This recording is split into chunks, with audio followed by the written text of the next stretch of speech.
Call the FinCom meeting to order. We could stand for the pledge. I pledge allegiance to the flag of the United States of America and to the republic for which it stands, one nation, under God, indivisible, with liberty and justice for all. So I think before we get going, I guess I need to take the temperature of this group. Mike, if I did my mental math correctly with the days remaining, we will not have everybody's recommendations from like selectmen or whatever before the warrant needs to be printed. Right. So, Steve.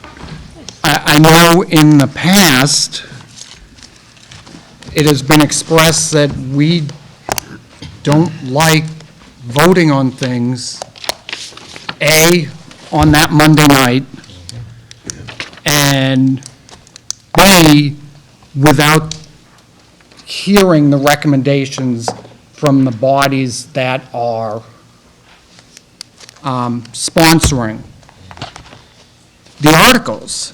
So we're going to have a dilemma here as to whether we have blanks and we're okay with letting it go out that way, or we're just going to have to vote without having that final input for it to be printed. So those would just say recommendation at town meeting on the ones that you don't. Right, But- but again, that doesn't solve the issue of we're basically voting Monday at 6 on certain things, because that's when we're gonna get the final from other entities. Because you have to post the special town meeting warrant with recommendations has to be posted Friday. Great. And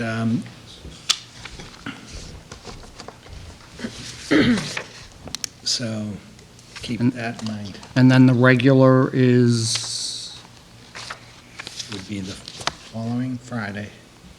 so the 18th.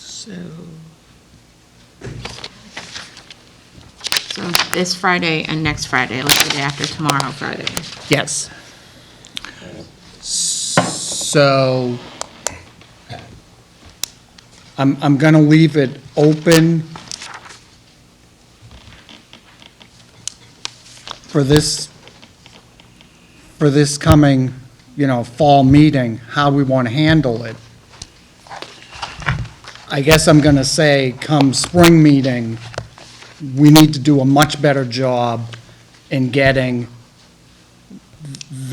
everybody's input before these final dates.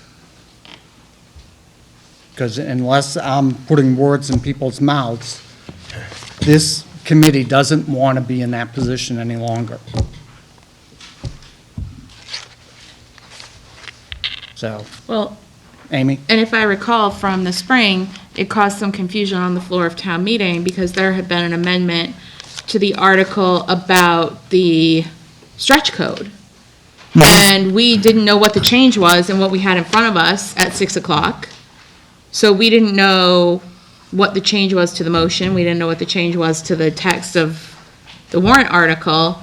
And we ended up having town council up there having to explain that what was written down is not what we actually meant, which I thought was incredibly confusing and really poor form.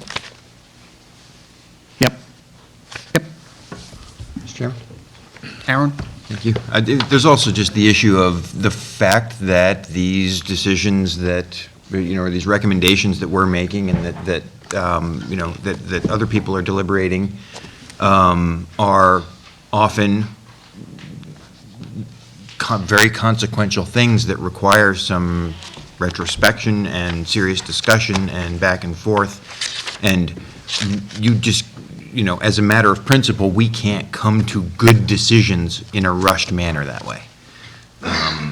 And so, anytime we get down to the last minute and are, and are presented with having to make a recommendation on 5 minutes or 10 minutes of discussion, either 2 nights before the meeting or, the night of the meeting, as has been the case, I can't get on board. I just, at some point, I shut down and I say, stop. Like, even if I feel like I have even if I feel like I have this figured out, hang on, because we just haven't discussed it enough.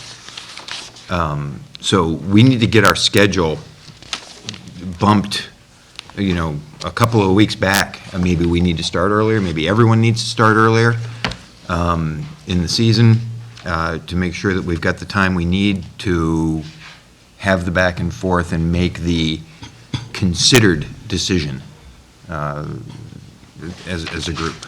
Because the rushing around in the last minute panic will only lead us to, making uninformed decisions, and that eventually will not lead to a good outcome. So it's just a matter of principle. I can't get on board with all the last minute stuff, and I tend to just go, all right, well, then if it's going to be last minute, I'm going to, I'm against it, just as a matter of protective, protection. Tom? How many articles are we talking about? I'm looking at the special, we got 2 articles left to discuss. I think it's more in the, Well, I'm All. just, but who are we waiting for? I have to apologize because I missed a few Select- meetings. which is- Selectmen aren't voting until next Thursday Okay, on any of their articles. Well. So that's a few, that's a few, it's a few, okay? so. The only alternative we have if we don't feel comfortable is to vote no action. That we don't move the article. If we don't feel And that's what we did with comfortable. those planning board articles in the spring. Well, I'm talking about if we don't feel comfortable because we haven't had enough discussion, the rule that we've used in the past, I know it's archaic, but we voted no action. If you don't think we have enough information to say yes or no, then you vote no action and move on. Because it isn't our decision to say, well, gee, maybe we could guess that it's right or wrong. But if you don't feel comfortable, voting no action is the positive way to go, because we don't move the article, which means we didn't get enough information to make a good decision. And this is not the first time that's happened. And usually, the bottom of the ninth is usually 6 o'clock on the night of the town meeting. Yep. When somebody comes in with some crazy thing that we can't figure it out, and the chairman is usually the one who sits up there saying, duh, and it's not fair to him, it's not fair to the townspeople, and it isn't unfair to us. So I would say that if we don't have enough information, no action is the route to go. We're not saying yes, we're not saying no, we're just saying we don't have enough information.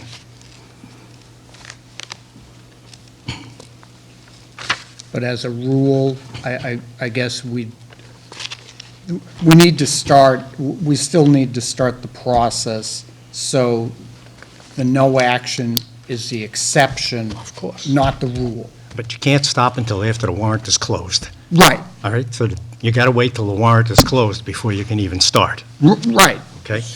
But so it's all a matter of kind of planning. And here's the end date, work backwards. And so anyways. Anybody else, or we've killed that one? Mike, now up to you. The building inspector, Chris Carmichael, is here.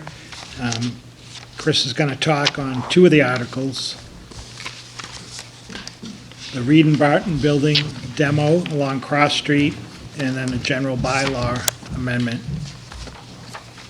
Which articles are they? It's underneath the, it's on right now. No. So the first article that Chris will be talking about it is now Article 14. Reed and Barton, abatement, demolition, and removal of the buildings along Cross Street. 13, That's 13. 13 and 14, Mike? That is 14. 14 says general bylaw, Do you have, streets and sidewalks, Yeah, according to the list. you've renumbered them. 13, I'm sorry. Okay, good. That's what we're doing now. And 14 after that.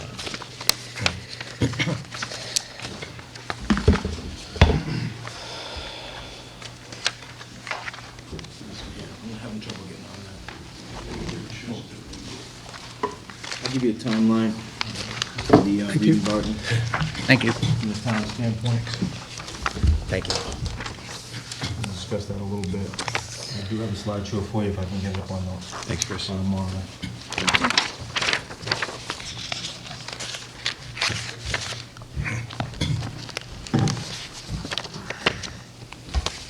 Also gonna have an informational session tomorrow night, it's gonna be in the library, it's been well advertised online.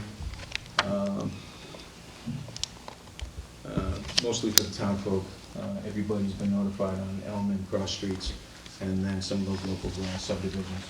So we'll be having that tomorrow night at 7 o'clock at the library, pretty much the same slideshow. Thanks, Sean.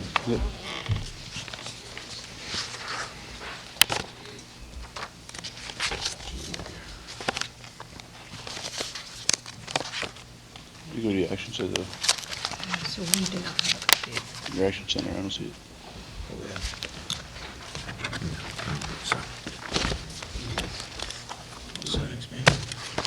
I don't see it there. It's weird. All right, well, Shane's going with that. I'll go through the timeline with you. We all know the history of Reed and Barton up to date. Some of the highlights are basically it shut down in 2015, was offered to the town in 2016 for $1. Town declined it because the site was dirty.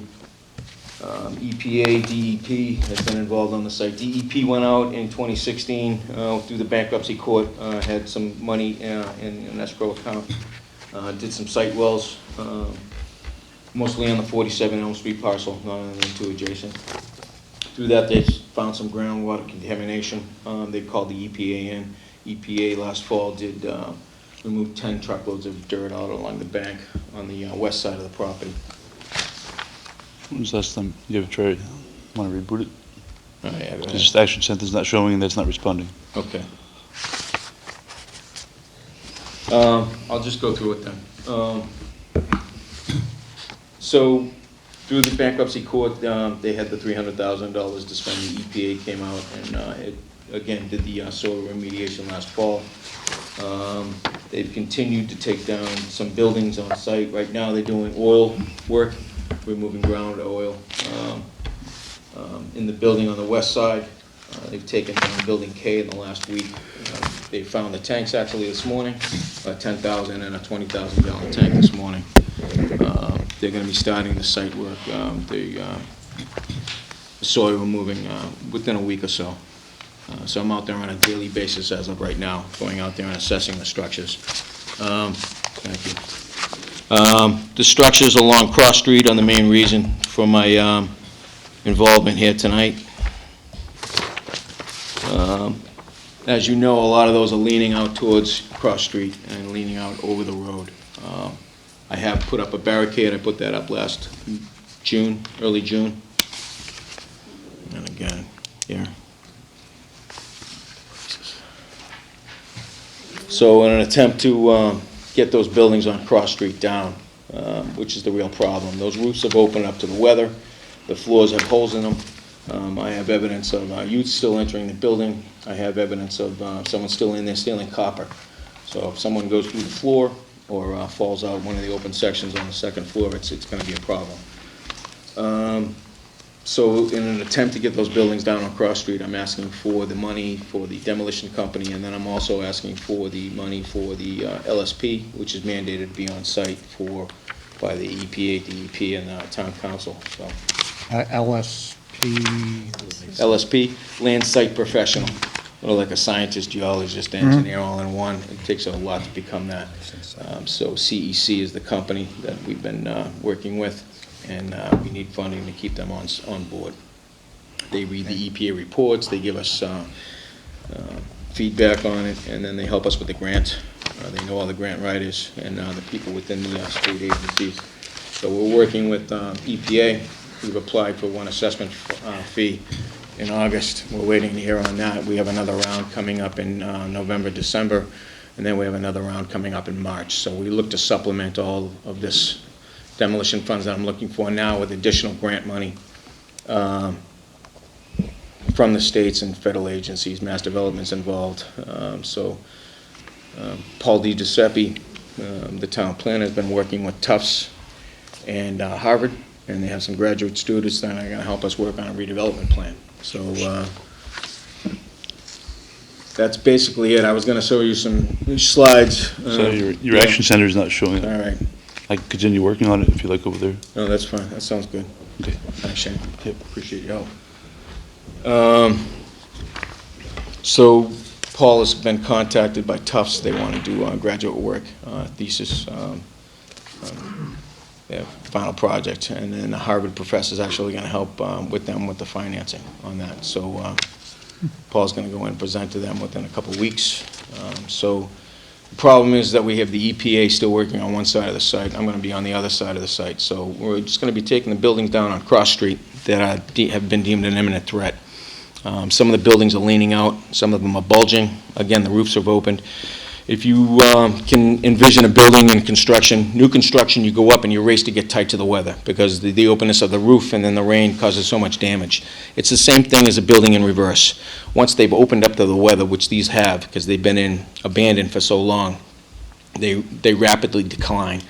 So the fact that I have youth and I have people in there stealing copper and that the fact that they're leaning out over their own, we have a lot of problems. So this initial funding will help alleviate that threat and then get it back to a point where we can, all right, thanks. We good? All right. So I have a slideshow now if you'd like to see it.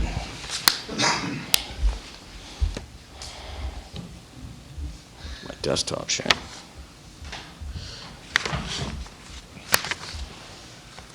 No. No. I don't know what happened, so I'm going to just pass on this for right now, but if you want to come to the library tomorrow and see the slideshow, I'm sorry for the technical difficulties here. I should have had it hardwired in. I raced coming from another meeting, but there is a major threat out there, and it's my job to report it to you to help me alleviate it, so I would appreciate your help. Thank you. Thank Any you. questions? Aaron? If this goes through, how quick can we get that down? And, like, you know, what's a target date for having those walls, especially? I'm told that the funds will take 10 or so days to be released after town meeting on the 21st. I have somebody potentially lined up for November 1st, so it could happen that quickly. I want to get those buildings down more than anybody in the town, trust me. I'm getting a lot of complaints from the people on Cross Street. They're seeing a lot of traffic problems. We need Cross Street open for the buses, and then also when they start the road work on East Main Street, they're going to need that as a bypass. So sooner the better. And then we'll look to get funding from the different state and federal agencies, and then we'll readdress the remainder of the buildings once the EPA has finalized their projects on the west side of the property. Just to reinforce what you just said, it's probably very important that that road has clear access Cross Street because there is East Main Street construction work being done. That Cross Street from Elm Street to North Washington needs to be open to serve North Washington South down Newcomb, Newland, et cetera. Absolutely. I've closed down one lane of traffic, but actually the fall line, if those buildings come down, would encompass both lanes. So It's a serious threat. And then, obviously, the school buses, I'm getting complaints almost on a daily basis at this point, so I'm chomping at the bit to get them down myself. Mike? On that, I haven't seen anything from them yet, but Condyne is going to be running a sewer line down East Main Street, and I know they've spoken with Keith, and they're looking at possibly closing East Main Street while they do that, so the traffic will be directed the way you said, down Newland and around, so waiting to see what their plans are, but there is a possibility they'll be looking for that. For how long would that be? They have, I don't know, that's what we're waiting to see on their plans, but so it's a public safety issue, not the building alone, but then the building would be a problem if it did stay up and falls down. So yes, we look to get these buildings down now, the fall, before the winter snows come and the winter storms come, before it does come down on its own. I can't attest to if it's going to be 3 days or 3 more years before the buildings collapse, but they're an imminent threat. So I can't stress it enough. I've been shouting this at the selectmen's meeting for the last 3 months. But I hope for your support. Thank you. And how much is the request for 13? It's a little over 500. 522,000 from free cash. That would make it. How many buildings are you looking to take down with the 522,000? So it's, again, all the buildings along Cross Street, so that would encompass buildings E, F, and the old building out front, the residential structure. And then that would be about a third of the structures that would have been taken down.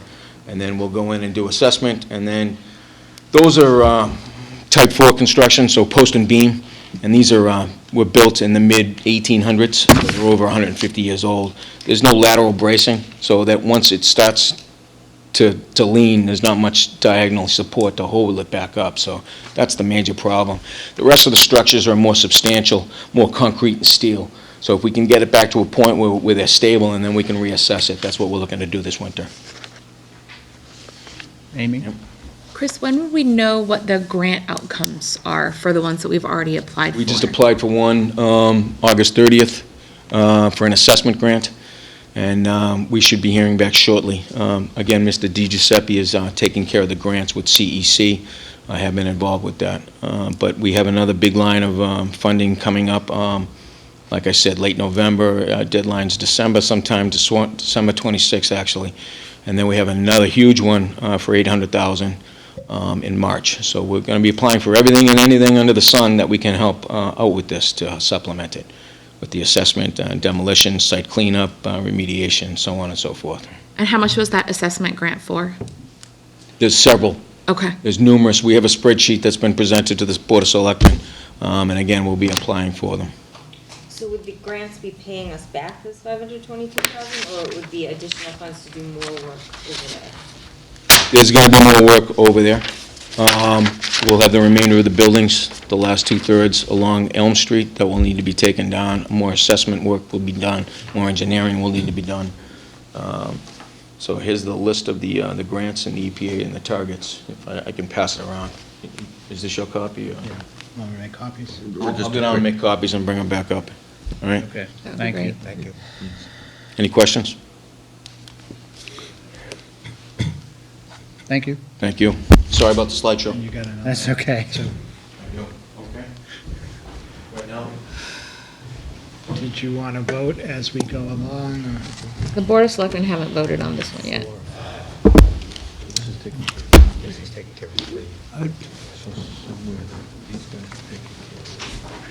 So we, I could, you know, Putting that out there is a data point. well, I know, because I see it's being presented by two.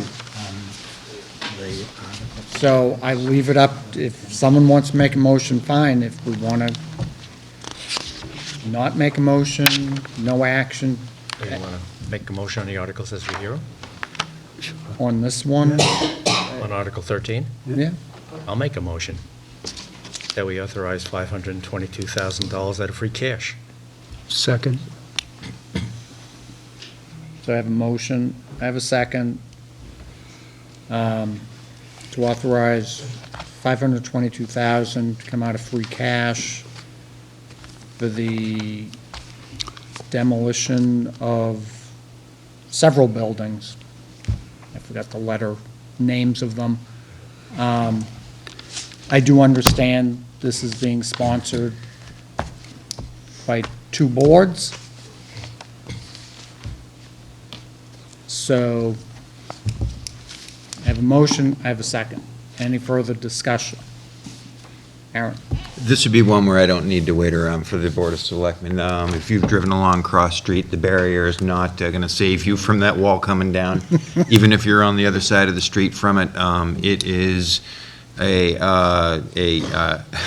clenching moment just to drive past it. It needs to come down. Let's get it done. Absolutely. Amy? No, I mean, in a perfect world, would like to wait and see how some of this grant money plays out, just because we've applied for grant money for this site in the past unsuccessfully. I understand the threat that it poses to public safety, so I am hesitant to put our foot on the brakes, but because of that, I do kind of, I don't know, I hesitate to vote before we hear what the Board of Selectmen deliberates on it.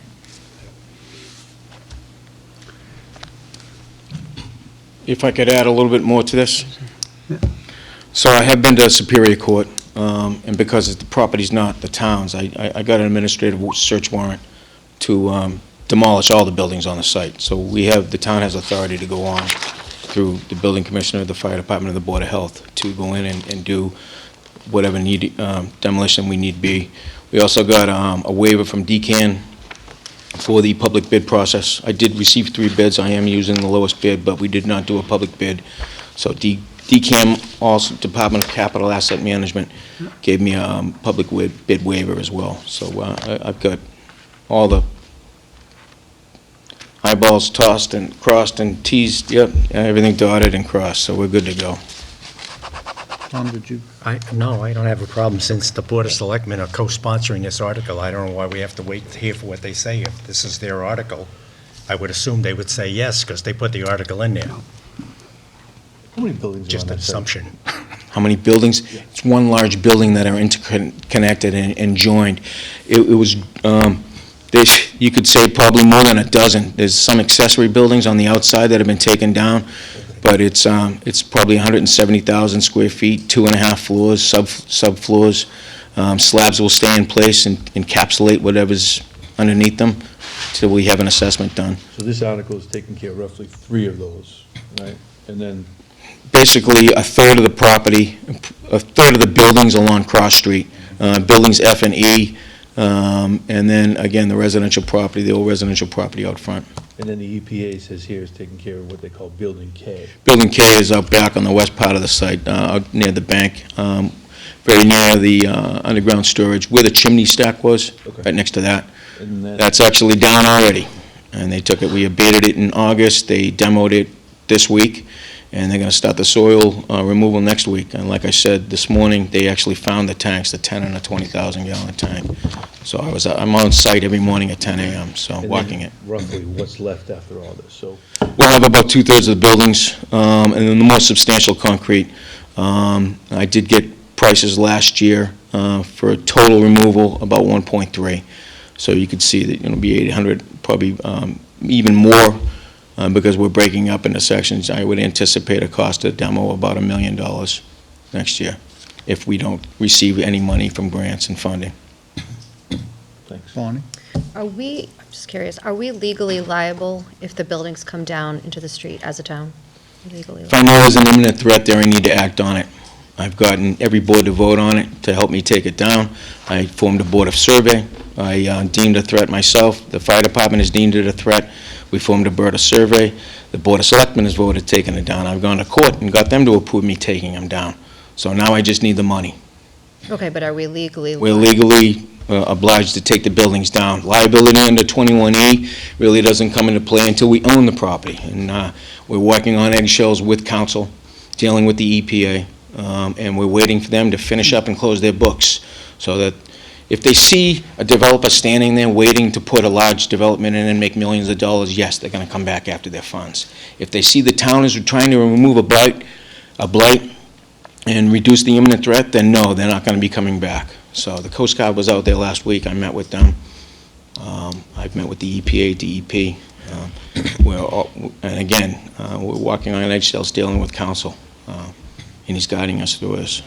Yes, So the town has done all the protocol. everything under the sun, The AOJ, authority jurisdiction, is yourself, yes.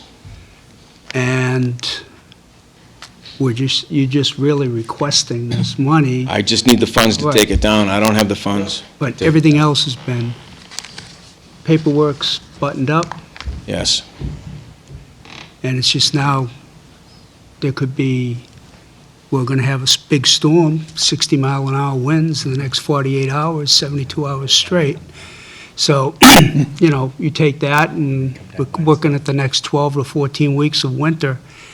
I don't really think the options are there. I mean, just think if we did wait, and the buildings did collapse, or that section, just think of the cleanup problems will that be a lot more ensue costly at throughout that the point, town. because the buildings will have to be taken out hot, the asbestos won't be able to be removed, so it'll be a lot more costly. Plus, you'll have an environmental emergency, because the asbestos and the hosing down of the buildings will run off into the Rumpet River. So it would be much more of a problem if we wait and stall any longer. I'm not asking about stalling, I'm just wondering. No, I'm just trying to explain it in as simple terms as I can. I'm not accusing anybody of anything. So we have a motion, we have a second. Despite how I started, this meeting off, I'm kind of in agreement with Tom that, the Board of Selectmen sponsored this. We've known this has been an issue for 6 months. Too long. A year. Here's one of those cases where I don't need to wait. I don't feel I need to wait for the Board of Selectmen, who I believe will also say, yes, take it down. So I'm okay voting on this one. Board of Selectmen have been updated every meeting. I've been there updating them every 2 weeks. Aaron? Likewise, I feel like I have all the information I need to be Yep. very comfortable voting in favor of getting that thing down ASAP. So unless there's any further discussion, take a vote. All those in favor? Opposed? Put that vote. Thank you. Thanks, Chris. Planning and economic formulated these through the CEC, the LSP. That's all right, we can share. I'll let you look at it.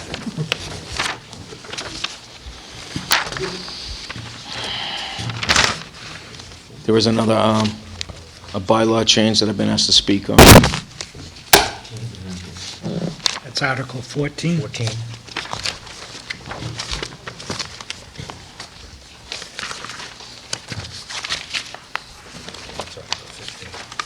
So I'm asking that we amend the bylaws to put that no fence shall be erected within a setback of less than 10 feet from a vehicular public right-of-way or shall be erected to obscure vehicular sightlines. We have similar wording there for signs, and we have setbacks for structures. We used to have a town fence viewer's office. I don't understand that myself, but the rule of thumb was if it was within 10 feet of the road, it was asked to be moved. This would just give me something in writing to enforce, so that's all this is. Steve? What prompted the change? Do we have issues? Did we run into something? People put their fences right out on the road sometimes, and I have to go ask them to move it. It happens more often than you think. So we just have nothing in writing stating that they can't do it, so now I need something stating, please don't, because this says you can't.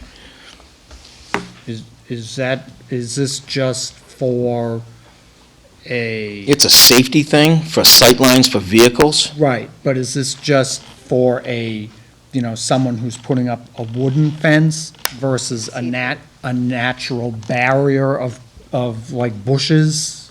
arborvitae's that are 10 feet tall? I'm not going to be enforcing any bushes or fences, but if it becomes a sightline problem and it becomes a public safety issue, so yes, potentially could be a bush or a shrub, but I'm not the shrub viewer.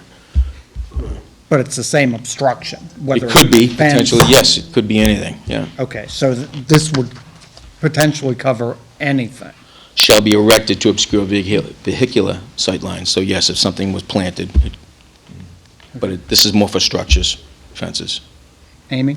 Is this going forward, so anyone who's already built within these parameters? No, I'm not looking to retroactively go back after Okay. anybody, this is just moving forward, it's a date stamp.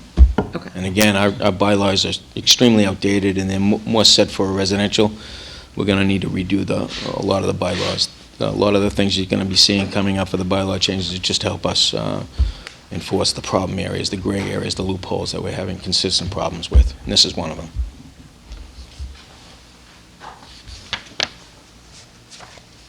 Walter?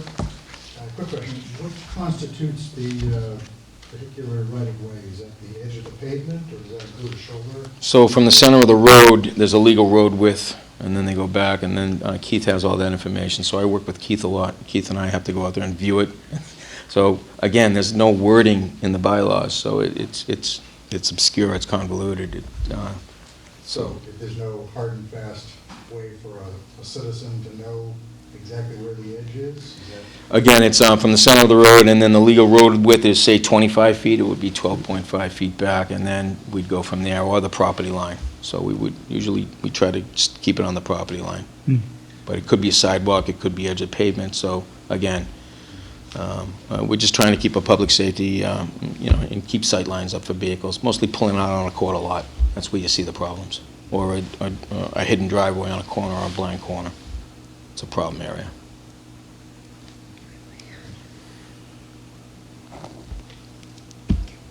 Any other questions?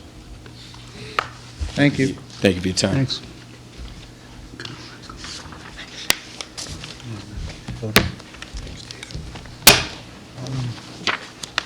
Take it if people want to vote. Vote on it? Mr. Chairman, I make a motion. We recommend Article 14 as written. Second. Motion and a second to recommend Article 14 as written. Any further discussion? Hearing none. All those in favor? Unanimous. Just to go back. On when your recommendations are required to be posted. So it is October 11th for the special, Yep. and then for the regular town meeting, FinCom will post warrant with recommendations October 15th. So you won't have another meeting before your recommendations have to be posted. Alrighty. Okay. Can be a long one. That's good. Okay. Thank you. You're welcome. You brought a sleeping bag. We have the superintendent of the Water and Sewer Department here, Frank Fournier, and I think Frank's water operating budget amendment, he does have a request on that. Sewer, he is okay and does not need an amendment. And Frank also has another article. Good evening, everybody. Good evening. The first one is regarding the language of a motion. There was a sentence that was left out with the retained earnings to be added of $216,000. That's what would have balanced the budget last time. Do you remember what article that was? Which article is this? This is the water and sewer budget article. It is Article 4 is water. Article 5, you said. Article 5. So when the budget was voted, this isn't going to change the budget at all, but when it was voted in May, the recommendation to use 200, how much is it, Frank? $216,000. 216,000 of retained earnings wasn't part of that motion, so That will be the only amendment to his budget. It's not adding anything to the budget as far as expenses. It's just making sure that that retained earnings part is mentioned so that they can use the retained earnings.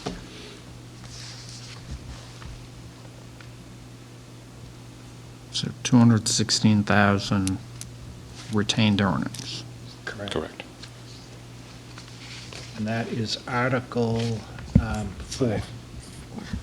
4. 4. For what?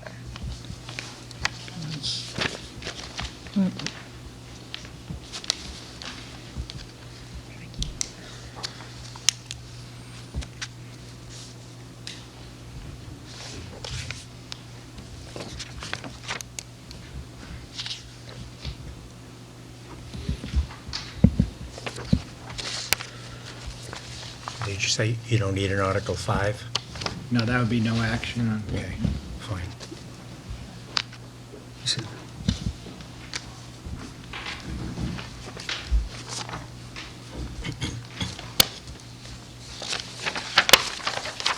Mr. Chairman, Tom? take the easy one first, Article 5. I move no action. I'll second that. Motion and a second to,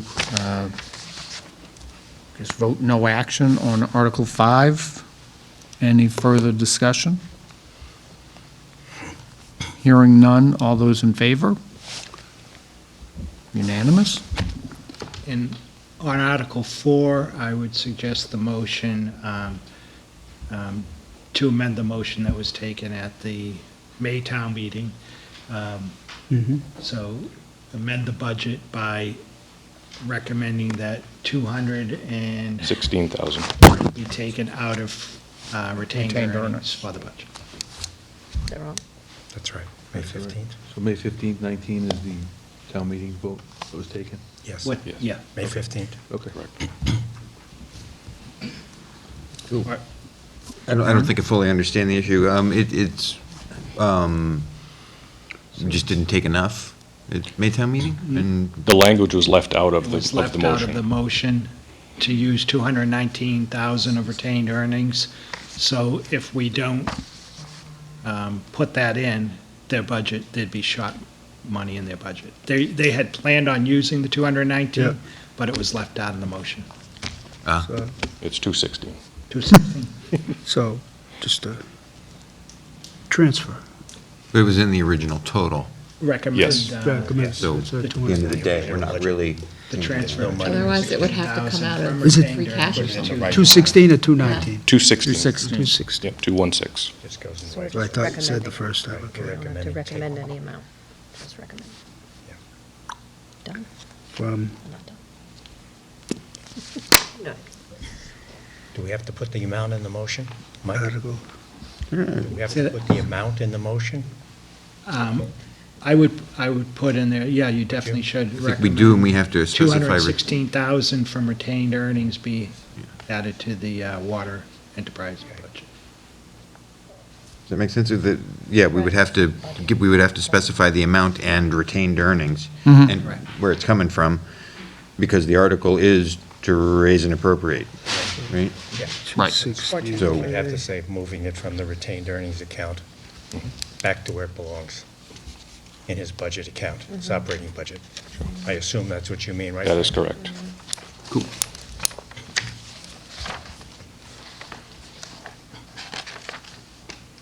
Okay.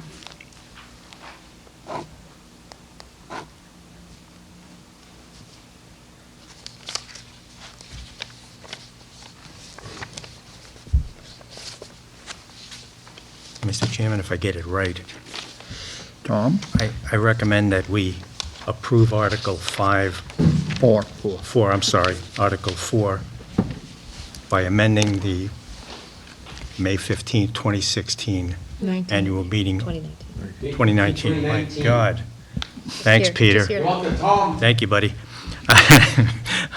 Peter to the rescue. To move $216,000 from retained earnings to the operating budget. I'll second that. Got a motion and a second I'm not even going to attempt to repeat that. Basically moving the 216 from retained earnings back into the operating budget. Any further discussion? Hearing none. All those in favor? Unanimous? Thank you. And the next article is Article 12.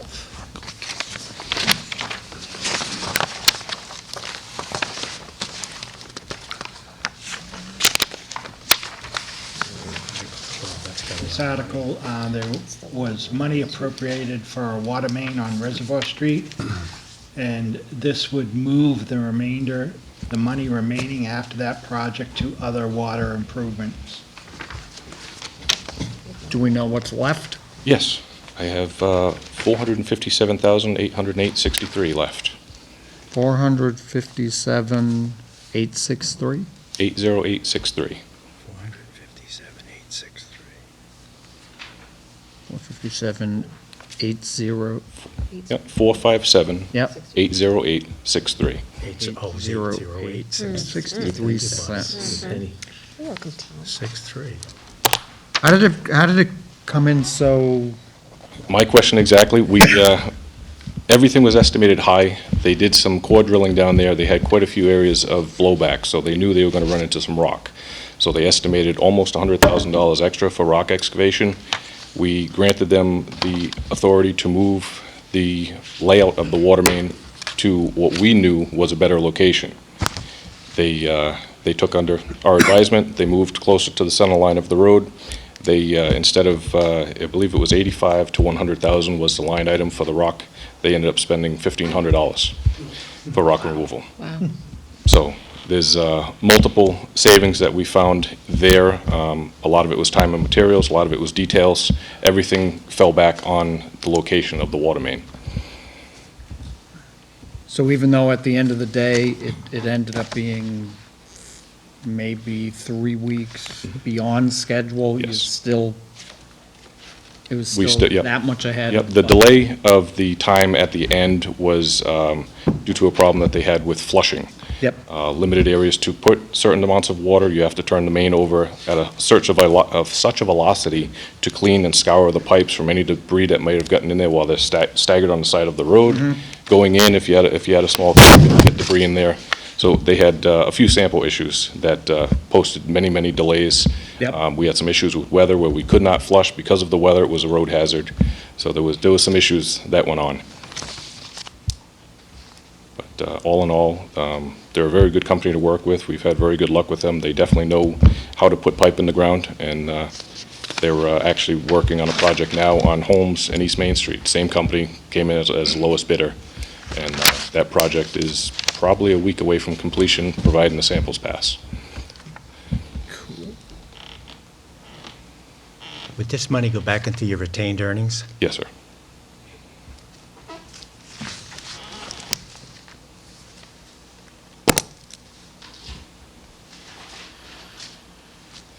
Why don't these match? 12 is 12. But the amount doesn't. That's Amy. the original. What would happen to these funds if we don't approve this article or recommend this article? As I am told, at the end of the fiscal year, the money would have to be encumbered, and it would go back into the retained earnings at that point. We would like it put in prior so that we could speed up the process of some of the other projects we have going on, specifically the development of the 2 wells that I'm looking to have relocated. We did Phase 1 and 2 have already been started, which is the drilling and locating of new potential water sources. It's a 5-stage process. Step 3 would be putting in a larger well at a site that they believe is a good source, and that is just around the same amount of money, if not a little bit more, for that next step. And it would just get us one step closer to having more water instead of the crisis that we have where we're right on the fence.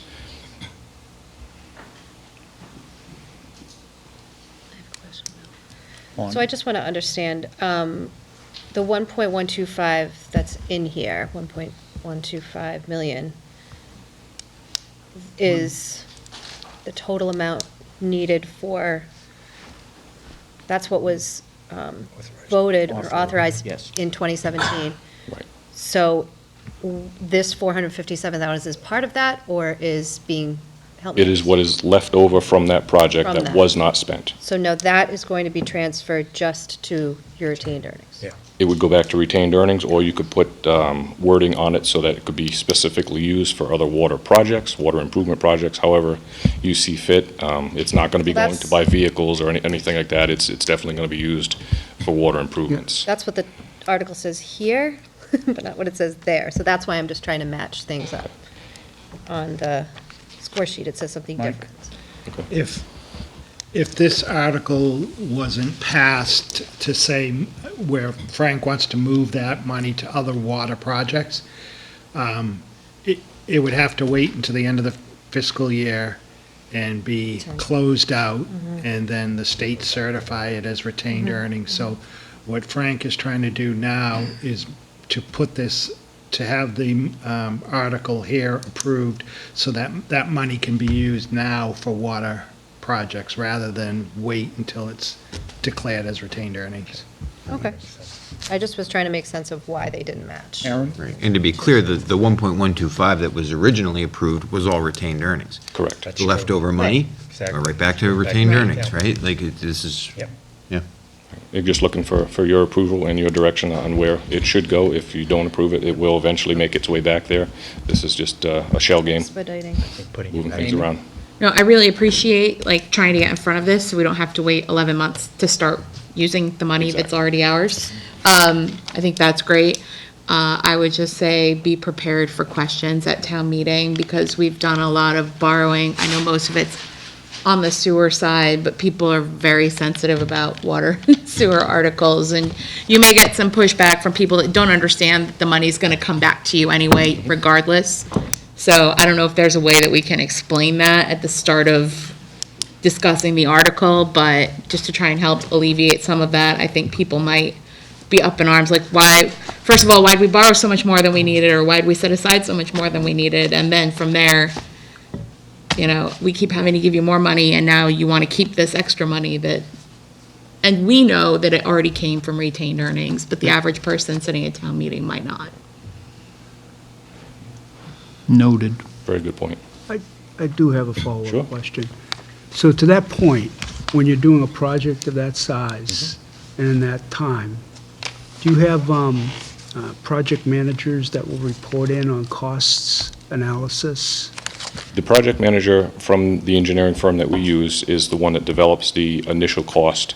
Yeah. And usually puts a buffer in there for changes in cost, for whether it be a price per pipe, for a hydrant, anything like that. So they tend to estimate on the high side so that we don't have to go back and ask for a usage of additional retained earnings to pay for it, or go out to bid again.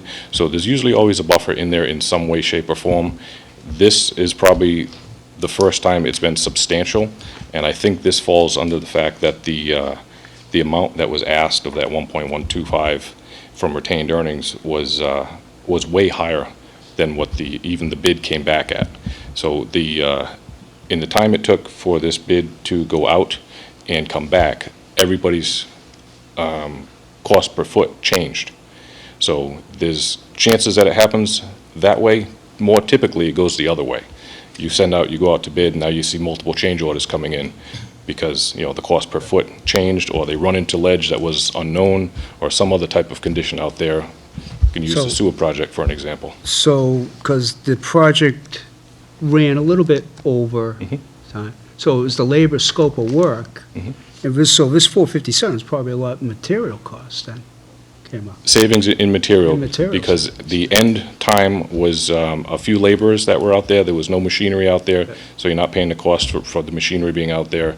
The full crew wasn't out there, the details weren't out there. Those were some of the major expenses that are a day-to-day expense, and even though they did run over on time, there was only limited staff out there to help with the flushing and the sampling process. Most of that was done in-house with the water department.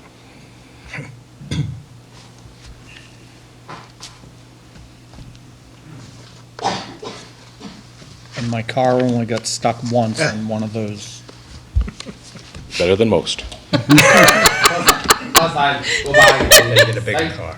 I know, people working the dumpsters. Sometimes I take pictures and videos of the scenes of people working.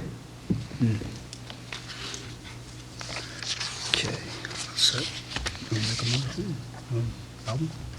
Mr. Chairman, Tom? I would like to move the Article 12 as follows, to take the $457,808.63 that was taken from Article 12, taken from the October 23rd, 2017 article, and return it to retained earnings.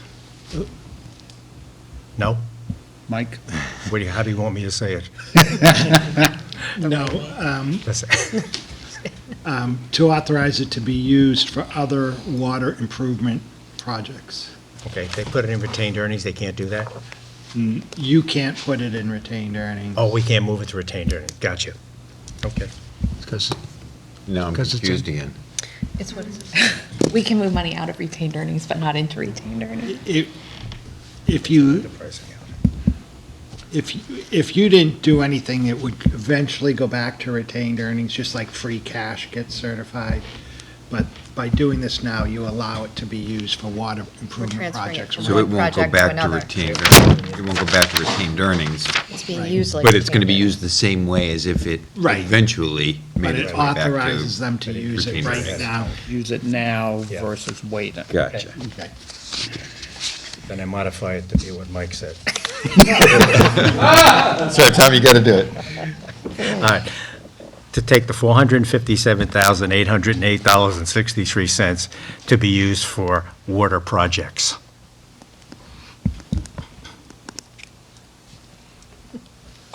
Thanks.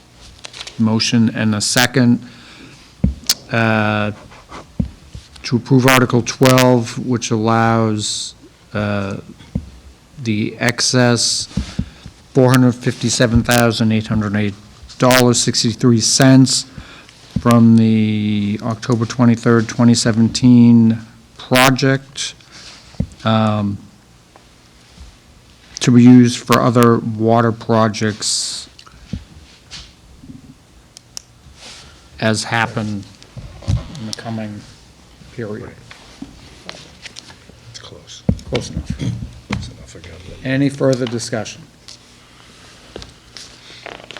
Hearing none. All those in favor? Unanimous.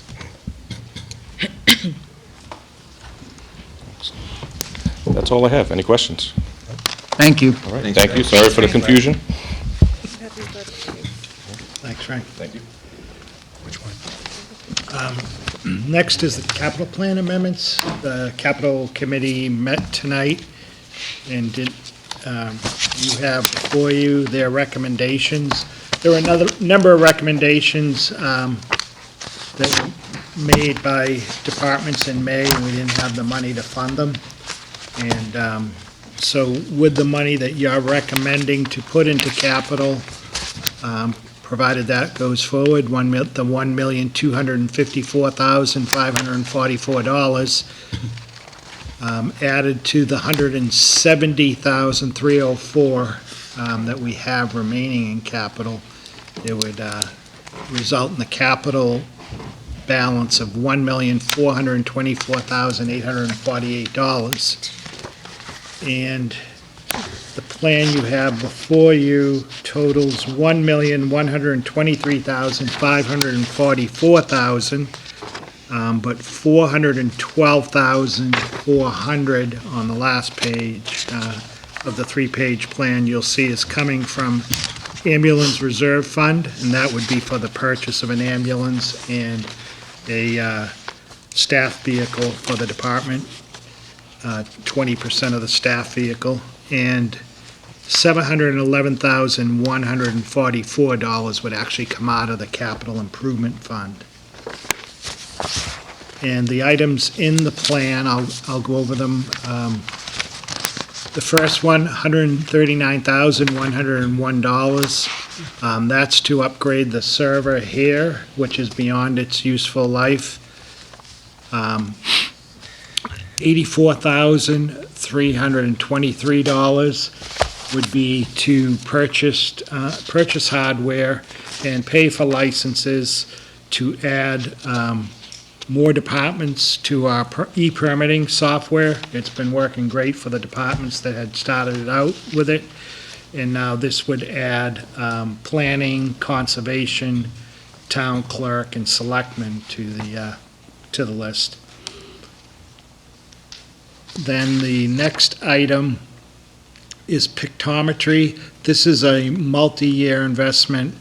The total cost of the project would be spread over 6 years, $7,700 a year for 6 years. And pictometry is something that would be used by the assessors, conservation, fire, police, planning, building. It would be photographs taken from the air, it would be up to date like GIS, so that the assessors can go on there and see if anyone's added something to their property that hasn't been assessed, or if someone built something without a permit, the building inspector would see it. The fire department, if they're going to an emergency at a property, they can immediately go on to find out what they're going to encounter when they go out there. Same with the police. So that would be $7,700 a year for 6 years. The town clerk is looking for voting booths and chairs. She had a couple voting booths this year. We were talking about it at Capitol, we don't ever remember buying anything for elections, and she had a couple booths this year that collapsed on her. And people that are elderly or handicapped need chairs so they can vote. They can't stand. So this would be to purchase the voting booths and chairs for the elections. The next item is a program that the police department has been working on. This is to upgrade their mobile radios, $16,500 a year. And the next item is for the second floor carpet in the police station that needs to be replaced, $33,000. The fire department has 3 items. The first one is $15,250. This is an addition to the $125,000 that was voted in May. When they went out to bid on the engine, they found the prices came in higher than anticipated. And so going forward, it will be the $140,250 a year for the remainder of the 5 years it's paid off. The next item they have is the purchase of an ambulance, $370,000, and that would come out of the ambulance fund. And then purchase of a staff car, which would be split 80-20, 80 coming out of capital and 20,000 coming out of the ambulance fund. And the staff car that's there now would be given to emergency management. And if you can see, if you were given the pictures, the emergency management has a vehicle right now that is rusting away. That'll be put on municipal bid, and this vehicle will replace that vehicle. The school department, the first item is a pickup truck with a plow, and this would be for the high school, for plowing at the high school. The next one is a John Deere tractor, $30,000, and this would be for the middle school to plow all the walkways and down there. And then they have the same need, $162,000 in upgrades of their technology infrastructure at the schools. Also, things are beyond their useful life. They can't use some things, some software that they should be using because they have to upgrade it. And then the Promethean smart boards would be the technology display, $76,200. And then the $22,000 is a minibus. They have the minibuses that they use in the special ed program They stay mainly in Norton, and this is a program where this would be replacing a bus that has 280,000 miles on it and is in need of replacement. Like 22,000 for a minibus? 280,000. Oh, the cost. Oh, okay. Oh, this is, Okay. it's a lease. It's a Now I get three-year lease. Got it. Is that? 280,000 was the miles on the bus that it's Yeah. replacing. No, got that. That's a 3-year. And is that the 3-year lease, or is that a 1 year of the 3? 1 year of the 3-year lease, yep. By 2. 22. And the last item would be the purchase of a tree bucket truck for the highway department. And this was something that Keith had come before in May, and was looking for 70,000, but when he went out to bid and got a truck that is suitable with a boom on it for tree trimming, this would be $53,200 a year for 5 years. And that is the whole plan.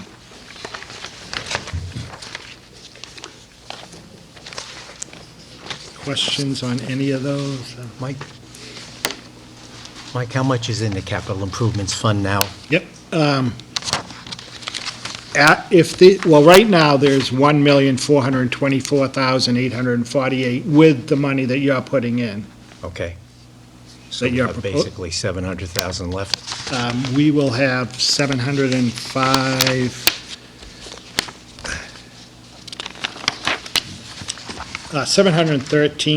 713,704 after these recommendations. Okay. And then we already know that we're committed to like 268,000 in payments next year. So we would still have 500,000 or other things. So better shape than we were previously.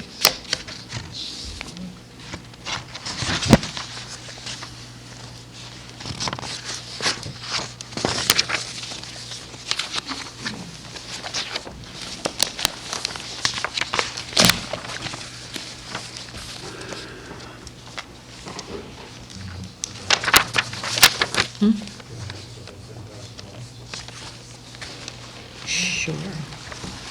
I'm just trying to find it.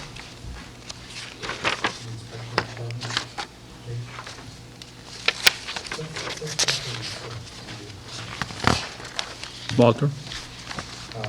This capital request for planning, conservation, and town clerk's office page that we got, Yep. separate from that spreadsheet, is that represented on there? That 36,373? It is. That's part of the 84,323 that Permitted? is in the permitting. If you look, e-permitting Phase 2, it's included in that. There's a page in here. Says that. Yeah, I think we saw the page I was trying to figure out. Yeah, I didn't see the page. Gotcha. I see the page now.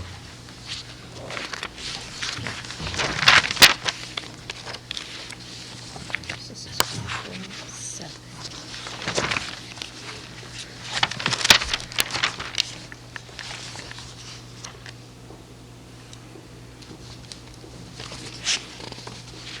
Amy? So,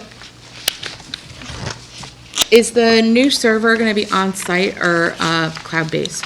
Here, Well, if you're saying here, I'm assuming it's on-site. it's a virtual. Okay, so it'll be in the cloud, we won't have any actual hardware here. We still will have a Okay. backup here, but this will be Okay, in the cloud. so the e-permitting piece, the first page shows a $10,000 price tag for delivery and installation. I don't know what the e-permitting scope is, but $10,000, when I think delivery and installation, it's like your computer shows up in a box, you take it out of the box, you plug it in, you plug in a network cord, and you turn it on. So I'm assuming I may be grossly oversimplifying that situation, but I'm trying to understand. And I'm not a techie either, but it's, the setup will be for, we'll have kiosks at all the departments for residents to use. Okay. Because there's a lot of people that can't get on for whatever reason. And so they'll be able to use those, and the departments will have it on their computers. So it'll be set up on those computers, plus it will be all the whatever security software has to be put in on those too, to make sure people only have access to certain things, that they can't get into the server and be going to different sites, so. I think it's licensing per seat or per computer. That's how they all break it out. You're paying for a license and then the users, Can you right? confirm that then? Because I agree, $10,000 to install 8 computers. I mean, the licensing is called out as a separate line item on this sheet, so maybe it is, I don't know. But yeah, I mean, that's, you could buy, we could buy 10 more computers for what the price tag is for the installation of these computers. So I just want to make sure that we aren't getting taken to the cleaners. And I get it, it's $10,000, but.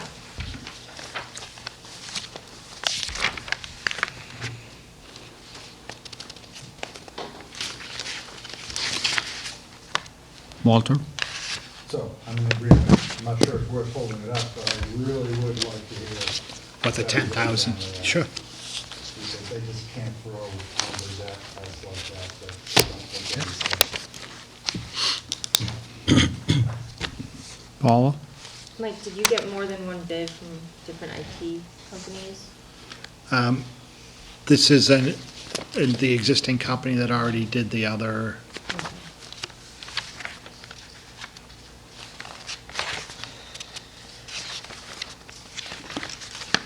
How often do we make their life difficult in proving that they're still cost-effective? The company, this company, well, we've only been using it for a year, so Okay. hopefully we haven't been too painful yet.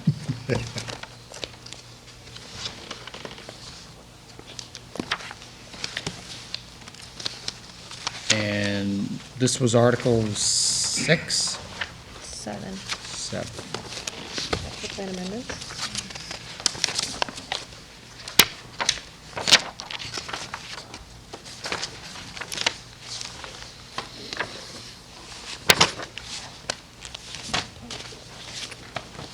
Oh, we already voted on 6. Yeah, this would be, Amendment. this would be Article 7. Putting money in, out, taking money out.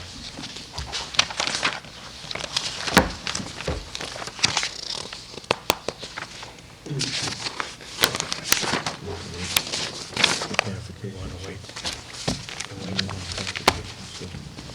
We need more information. We want to clarify, as we move to the, if we can. Yep. Mr. Chairman, I have a question. Aaron? Hey, Mike, just a question about the wording of the article, and if this is money is all to come from the Capital Improvements Fund, why do we word the article as from available funds including but not limited to the Capital Improvements Fund? Because we use In case, What's the technicality there? well, some of it's coming from ambulance, Oh, that's right. That's why. and if there was going to be any borrowing, we'd include that too, but, yeah. If there were going to be borrowing, would it specify that? Like, would that be specified? If we were going out to bond, like I had the capital committee vote tonight on the streetlight program, because a lot of times when we go out, bond council will ask us, has your capital committee reviewed this and approved it? So they did vote on that. It's not in the plan, but it's something that they have to vote on just in case. And then sometimes we've used, in the capital plan, we've used money from the dog fund. When he had to get a van, the last van he bought, we bought it directly from the dog fund. So sometimes there are other sources other than the capital fund.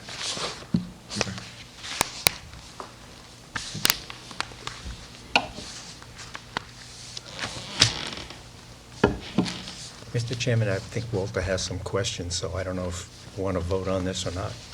If he wants to see some backup, I'm yielding to him before I move the article. I'm interested in getting information, but I don't. On the I don't- 10K? I don't feel we need to. Okay. to hold it up. So Then I'll It's move egregious, the, we can revisit. then I'll move the article, we can always revisit it. Okay. Mr. Chairman, Tom? I move Article 6 as follows, for $1,123,544. Article 7, sorry. What was that number I'm again? taking money out. I was putting it in again. Taking it out, of which $711,144 will be coming from capital improvements, $412,400 will be coming from the ambulance reserve fund. I'll second that.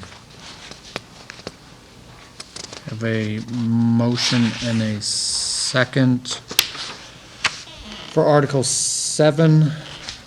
Recommend 1,223,500. 123, 1, 1, 2, 3, 5, 4, 1. 544. The two numbers don't match. 544. 711, 144 coming from capital, 412,400 coming from the ambulance reserve fund. Any further discussion? Hearing none. All those in favor? Unanimous? Mr. Chairman, we have Steve Hornsby, Chairman of the Planning Board, here to talk on the 4 articles. One is a Planning Board article, and then there were 3 that were petition articles involving planning. Steve? Hey, everyone. How are you?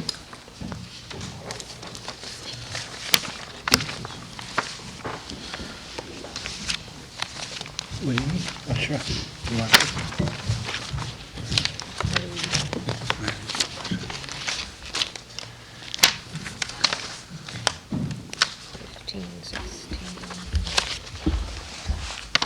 Okay. My apologies, I'm not very prepared as I was just notified to come here last night, so if you want to go through the articles, we'll start with, what is it, 15? Yes.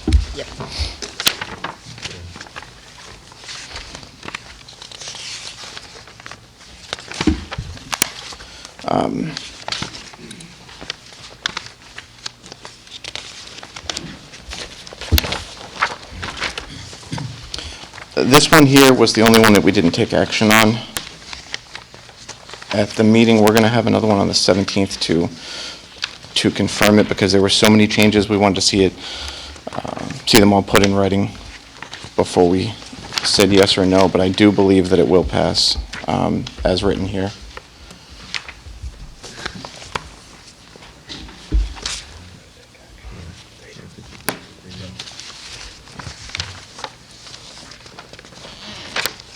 This is the definition. Yeah, we made a lot of changes to the definitions and the tables. What's the overall intent of the changes? Is this to, how do you word it? Is it? To clean it up, to clarify things and to make it easier to read.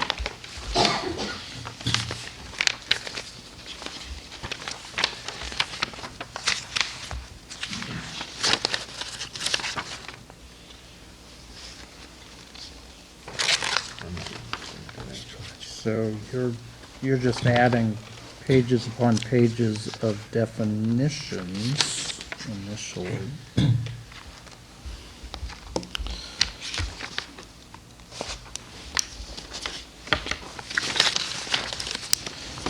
Yeah, there were quite a few definitions. For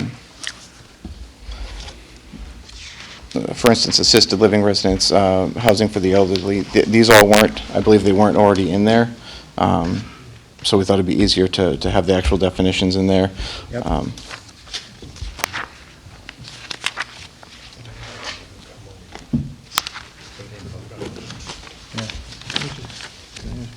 Steve?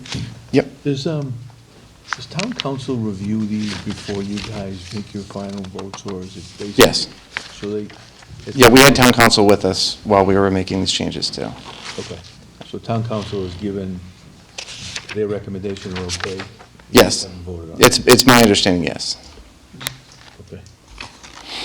But you haven't voted on it. We haven't because we made so many changes in the meeting that it would have been another 5.5-hour meeting just to read off all the changes and then vote on it.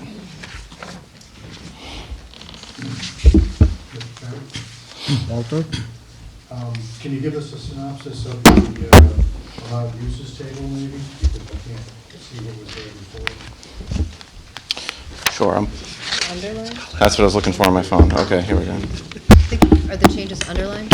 Yeah, so what were they before? So are those new definitions that weren't there before? Yeah, I have that think here. It corresponds to all the definitions, now they're in the table. Okay. I can go through the table. I have the changes here. Thank you, If that's Nick. the case, if they're just new, then that makes it easier to understand.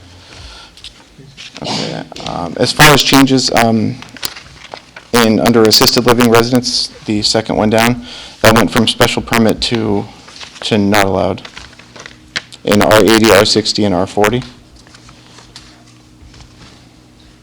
It went to not allowed? Not in this. Oh, you know what? We changed, that's what we, okay, I'm sorry. This is being added, so it's all not allowed in the residential zones, special permit in the village commercial and the commercial, and not in the industrial. Nursing home would be special permit in R80, R60, R40, village commercial, and not in the industrial. Can you just go back to assisted Sure. living? Where is it not allowed? I thought verbally, I apologize, you can continue. I thought I heard verbally you saying something different than what's being shown visually. Initially, it was recommended as a special permit in the residential, the R80, 60, and 40. Yeah. And we had recommended it not be allowed in any of those three. So that differs from this table. Yeah, that's not. Yeah, Yeah. after when they met, it was different than their original. Okay, oh, so the table you have, it doesn't have our changes? No. Okay. That makes sense. Okay, Amy? just for clarity, so you're Sure. not recommending an assisted living residence in any residential zone, but you are allowing a nursing home by special permit?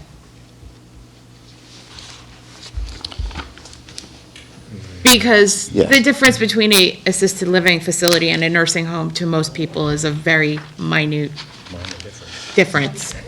Yeah, and I believe that had to do with the Wingate, definitions. assisted living, and Right, sometimes you have them both in the same building. we do. Right, right. So it seems I know like that the Dor- zoning would be similar. Personal care service. Right. Similar. I believe it directly related to the definitions. Let's see. I think it's almost not, it's too difficult seeing what we're seeing versus what you're presenting to even attempt to touch this article. Because they differ too much already. Yeah. And I don't even want to imagine What would happen at the meeting. 6-hour discussion. So if it's okay, I'd rather just move on. Yep. I agree with that. And we'll 16? We'll figure out what to do with 15. Table it. Yeah, Table it for tonight? yeah. Tonight's the only night we have. That's right, there's Right. not, we're not meeting. Published on the 15th, so I would suggest no action, not tabled. That's right. No action, because we don't have enough information. And- And they didn't vote on it anyway, Right. so they may decide not to vote on it. So if we want to just Yeah. get it out of the way now. Yeah. Yeah. I make a motion that on Article 15, we move no action. Second. Motion and a second for FinCom to recommend no action on Article 15 Any further discussion? Hearing none, all those in favor? Unanimous?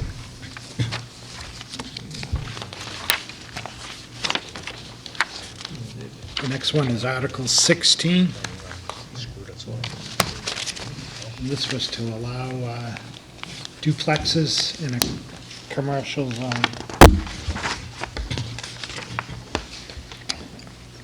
Yeah, we decided to take no action on this as, Article 16, correct, Article 16 here. no action? Correct. Oh, good. That makes it easy. Especially for me, That makes it very easy. writing all this stuff. Mr. Chairman? Tom? I move no action on Article 16. Second. Motion and a second. Recommending no action on Article 16. Any further discussion?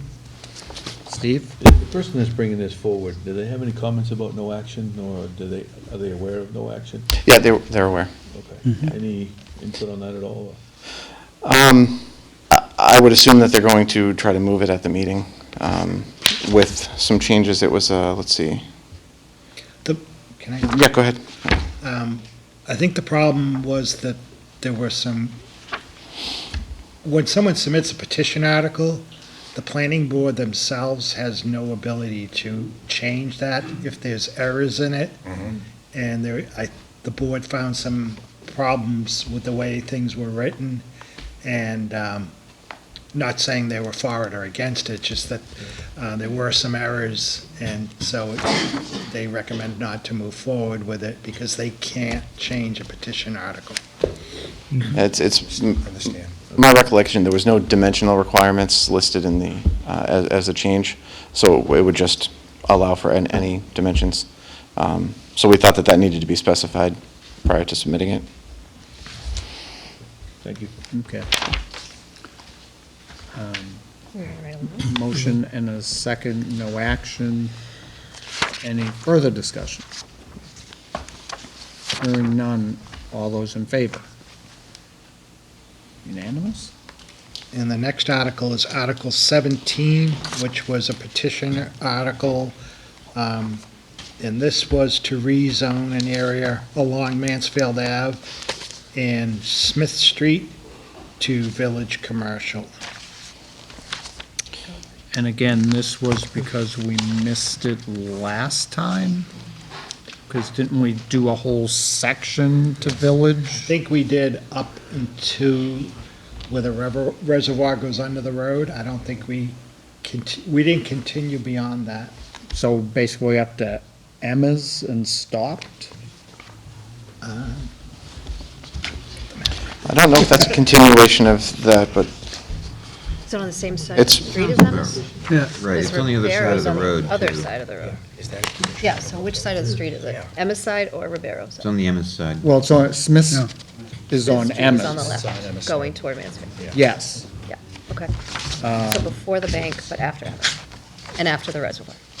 I mean, I can give you my personal opinion on it. It was moving it from commercial to Village Commercial, which is more of an upgrade for that area, I believe, as far as zoning. So to me, it was a no-brainer, so. Did So you it people was- vote on it? Yes, it was 6-1 Oh, voted to recommend. Okay. to recommend. Recommended. Yeah. Steve? So I'm just curious, if this is just something that we missed when we did the first go-around, why is it that we don't do our due diligence and try and catch up with those things, and we're relying on somebody to bring a petition forward? I can't guarantee that it was something that was missed at the last time. I don't believe I was even involved in that, but Mike, did you find out if it was? It will abut that, where the Village Commercial is. The Village Commercial, so I'm trying to picture it in my mind, the reservoir crosses twice, right? Yep. So it does go just beyond the second crossing, but it didn't quite reach Smith Street. So this would just extend that Village Commercial District. Is there a? So there's no definition change, just adding That little parcels. section. Actually goes right, the second crossing, it stopped right at the second crossing, and Smith Street is just So then this goes from Smith Street, how much further north? Just that triangle. There's a, do you, I don't, can I show you? This triangle here. Okay, so that's Smith Street right here. So it goes all the way to Wingate then, just about, or the, It goes to the bank, to the bank I meant. across The from savings Roach and- Brothers. Right. So it's just that land It's just that. between 140 and Smith? Is that what we're talking? Yeah, let me see it, but, so this is. It's hard to see on this, but, That's excluded? correct, that's excluded. It's So it's just just what's the in pie. between that, yeah. So it's a loop of Smith Street, everything towards 140? At 140? Yeah. Yeah. So what do they call that, Like a little Great Woods? peninsula type, it's, The, over 55 community right there? Is that where I don't think that's included in it, but it's right near there. So that has vacant land, a house, Yeah, I think there's 3 or 4 House. vacant lots. vacant lot. Some of the trailers are there. My understanding is that this was brought to potentially have projects that are village commercial in some of the vacant land. Nothing specific, but I mean, that was what I believed was the intention. Aaron? Well, given the existence of the other article, I would, by the same petitioner, I would guess they want to be able to put duplexes there, right? Or mixed. That's my guess, I mean. So right here. That's a triangle. Thank you. So, I mean, ideally, that area, But- I mean, if it was up to me, I'd say it should be residential. yeah, here's Um, Smith Street, okay. But right now, it's commercial, so I believe it's all residences and a couple What vacant about, areas. what about wetlands and all that would come into play, right? There's wetlands when they go to build anything. Yeah. Yeah, that. Yeah, If it's zoned commercial right now, how are there residences in it? they're Or you mean non-conforming. abutting, like in that immediate area? They're all non-conforming. Yeah, I'm sure they had the abutters. Minor issue. 6-1. I don't know how long ago that was zoned commercial, but I'm assuming quite a while ago. Yeah. So this would apply to the entirety of the enclosure of Smith Street and 140? Yes. Oh, Mike's got it. So the bank, the trailers, It's the entire- empty lot, house, empty lot. To be honest, I don't know if the bank is included in that, but, again, I don't have the map in front of me. Were any abutters involved in coming before you guys and explaining if they had any issues, concerns? Nobody presented any issues. No. Nobody's gonna be adversely affected by going that direction? So again, even the houses on Smith Street are currently commercial? It's all zone commercial right now. So it would be changing it from commercial to village commercial, Okay. which is, I mean, the way it was presented as a step towards conforming. Not conforming, Yeah. but a step toward it. Okay. Okay, This is the map. You have it. Thanks, Peter. all right. Whose papers were these? And yes, the bank is Oh. in there. Oh, The bank, right. Well, is one of these lots the bank, Yeah. I guess? It's in there. Okay. Well, I know there are houses on, the Smith Street side, right. not necessarily there are a And- couple on 140 too. And you're not sure about Will look to be the some trailers over in there. 55 community? I can certainly look it up. That's, Wingate? no, the Great Woods. I don't think it Great Brook? I don't Great think Brook. it'd reach. That's on the other side. Oh, I'll tell you what, it's actually listed here as,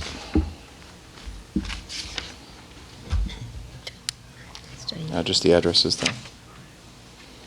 Well, the addresses of Smith are Yeah. Mansfield Ave, so it would be everything inside that triangle. The So then it's vast not the majority. residences on the other side of Smith and that, He said they voted. Right. Yeah, that vote is scary. Most of what's in there now seems to be residential. it is, for the most part. There's a, looks like a little dozen trailers, Yeah, and then, a dozen houses, houses. yeah. So we'd just really be bringing everybody into conformity. But if they're all houses on Well, they're all- a commercial zone.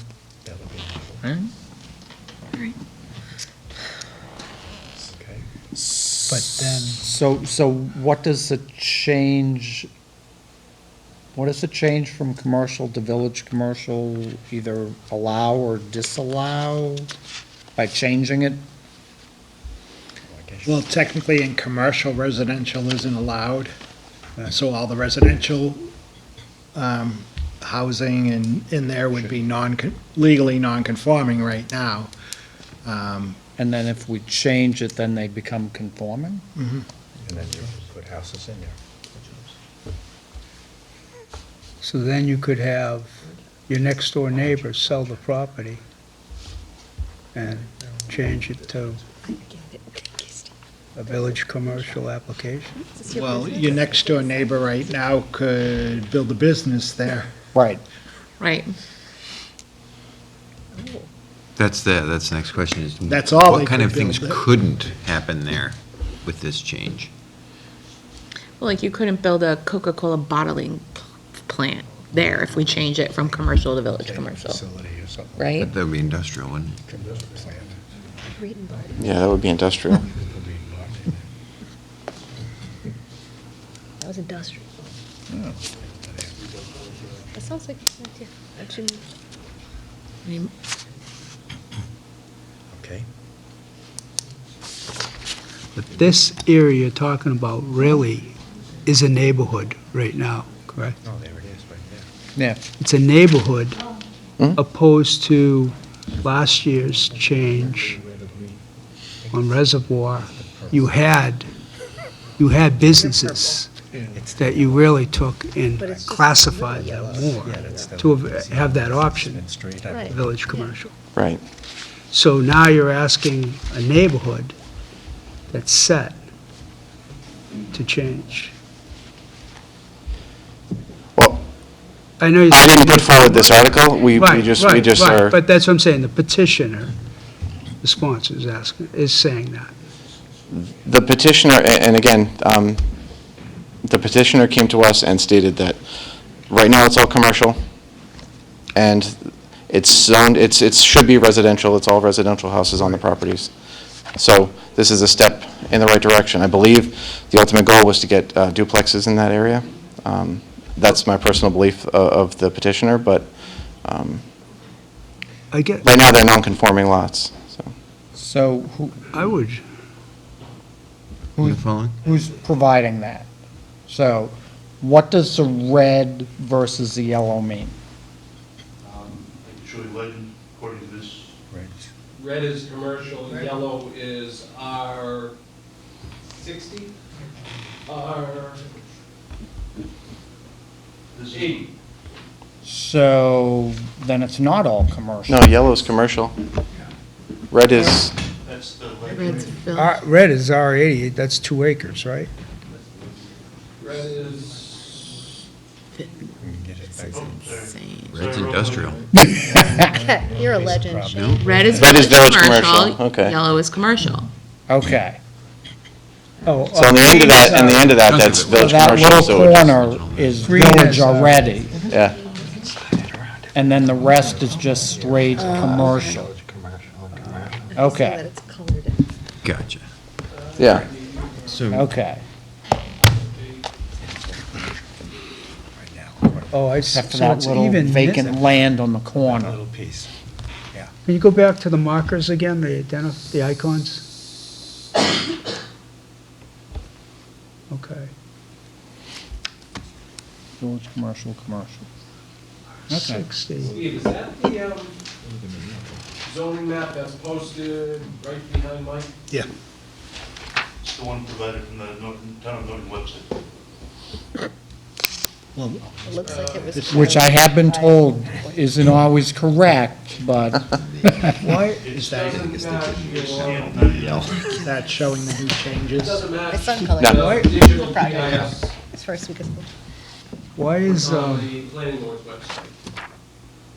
I didn't pull up that map, so Oh, that's not me doing that. this here is what's right here. Okay. Very good job coloring. Does it agree, Walter, or does it not agree?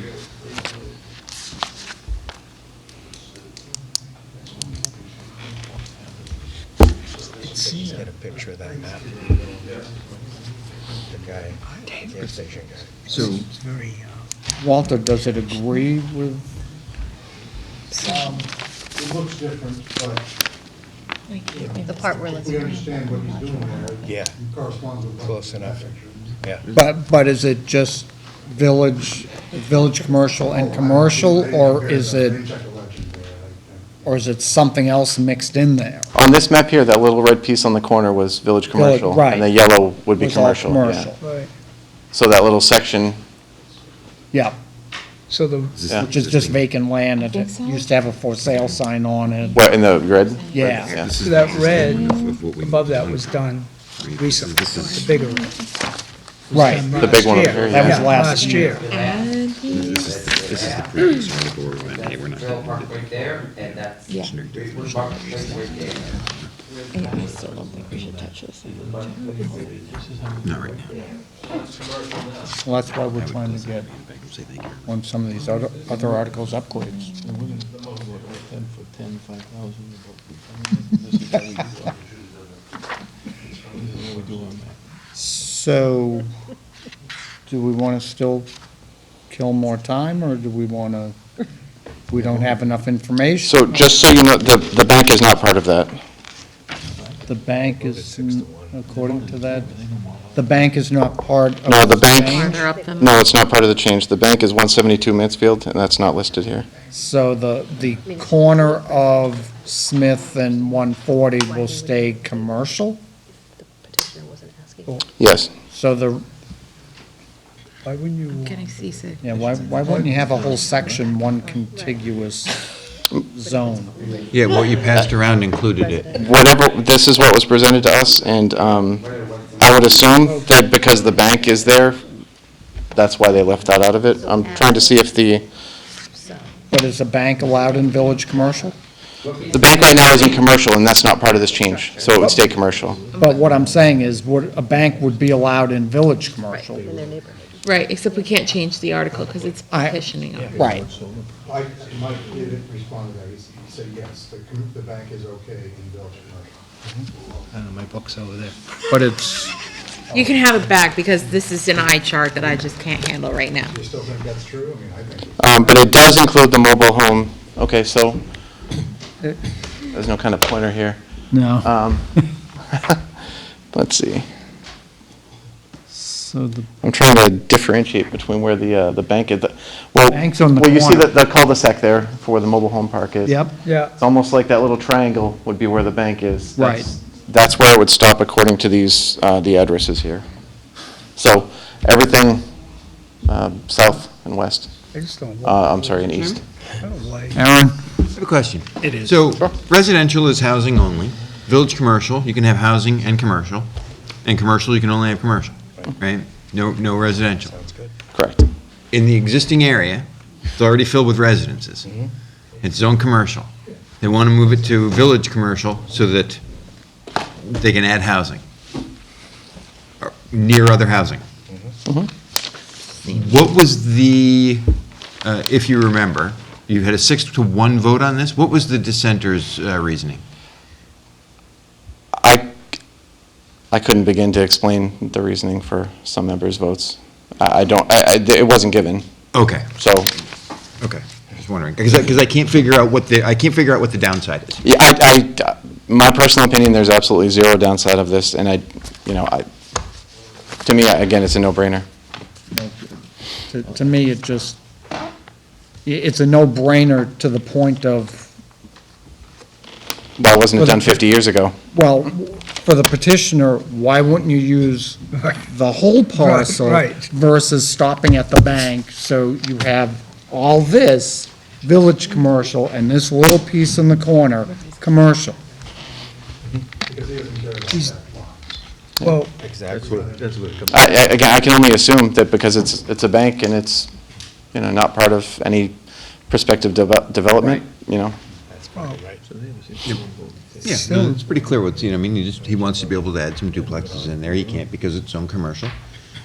And, given the housing and what's in there now, I don't see any problem with it. Yeah, There are quite a few areas like this in town that eventually will we'll move. come before everybody to be changed, so get ready. That's because of the patchwork zoning we did. Right. All right. Mr. Chairman? Tom?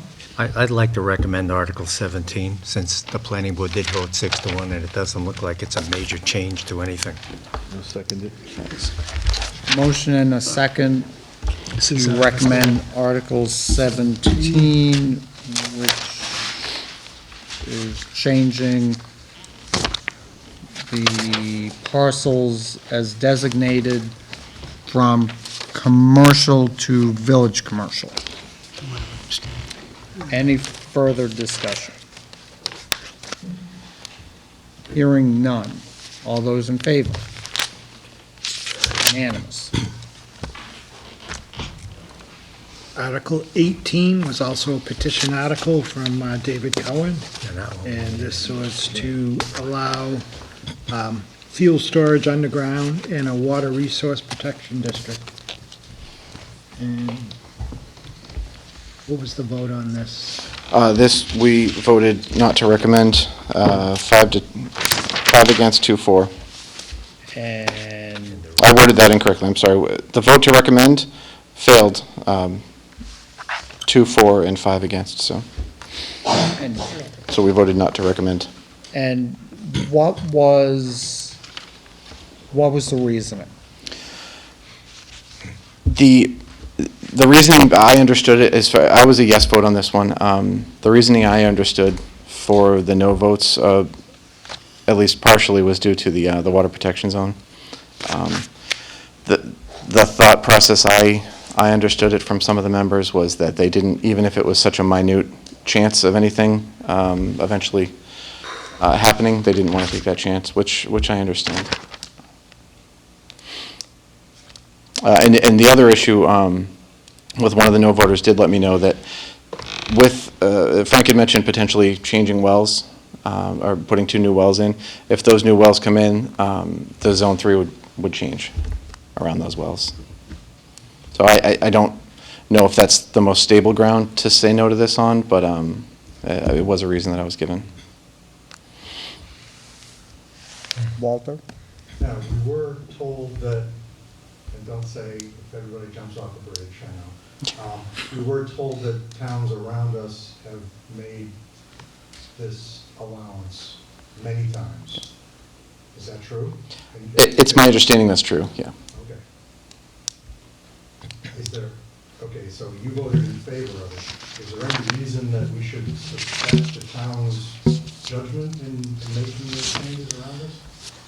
My thought on this was that underground tanks are the industry standard. One of the things that caught my attention was that most accidents with any kind of storage tanks or anything to do with fuel or gasoline have to do with trucks being on the highway or something outside of the ground. No one brought to our attention any issues with any storage tanks that were brought up as far as any kind of leaks or any kind of damage, explosion. But right now, as it is zoned, they're allowed to have above-ground storage tanks, which I personally don't agree with. I think that they're vastly more dangerous than underground tanks, so. May I ask the fire chief? Yep. If you had your choice, would you prefer underground tanks or above-ground tanks to deal with? We prefer the underground tanks as well. Of course. Okay. Yeah, the above-ground tanks nowadays are typically double-walled. They have to meet UL, they have to be listed tanks, and they all have vehicle protection, vehicle barrier protection. It has to meet certain requirements, like 6,500-pound, vehicle strike and that sort of thing. But there's other issues with them as well. So we would prefer the underground as well. So the vote against was just with a very, people's understanding is there's a slim possibility of an issue occurring with that, but it sounds like all of our people involved with it are saying it's a viable option. That's my estimation of some folks that had said no. We had a very long meeting. It was toward the end of the meeting, and, you know. It's after midnight when you voted on this. Yeah, there are rumors that people wanted to just leave, so yeah, it could be a reason as well. I don't see the downside in this at all. Nothing was brought to our attention that had any indication that these things would even leak. The engineer, if you do have some time, just check out at least that portion of the meeting. I would never ask you to watch the whole thing, but at least that portion, he was very intricate on the safety of all of these tanks, so. And even the Walter? engineer was fine with that kind of a setup. Yeah, well, they recommended it. Yeah, okay. Yeah, from my recollection, they don't even install the above-ground ones, as far as Cumberland Farms is concerned. I think we asked David the other night, are there any above-ground tanks for this type of facility within like a 50-mile radius that we could like look at? The one that has their highway department, isn't that above? We certainly don't have any above-ground gasoline tanks. We have a fair amount of above-ground diesel tanks over in the industrial park area, in excess of 20,000 gallons. Okay. And obviously some gas tanks and that sort of thing. Until this came up, I didn't even know that at commercial gas stations, they could have above-ground tanks.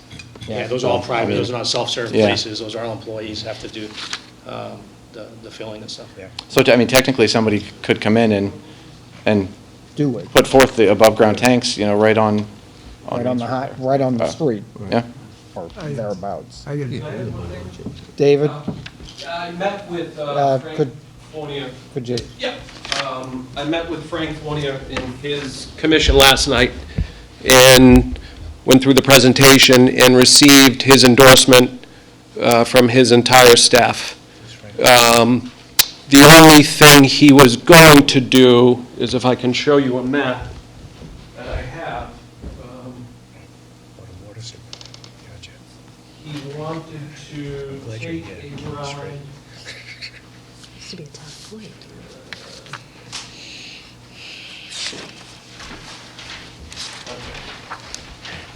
I don't know who can see what here.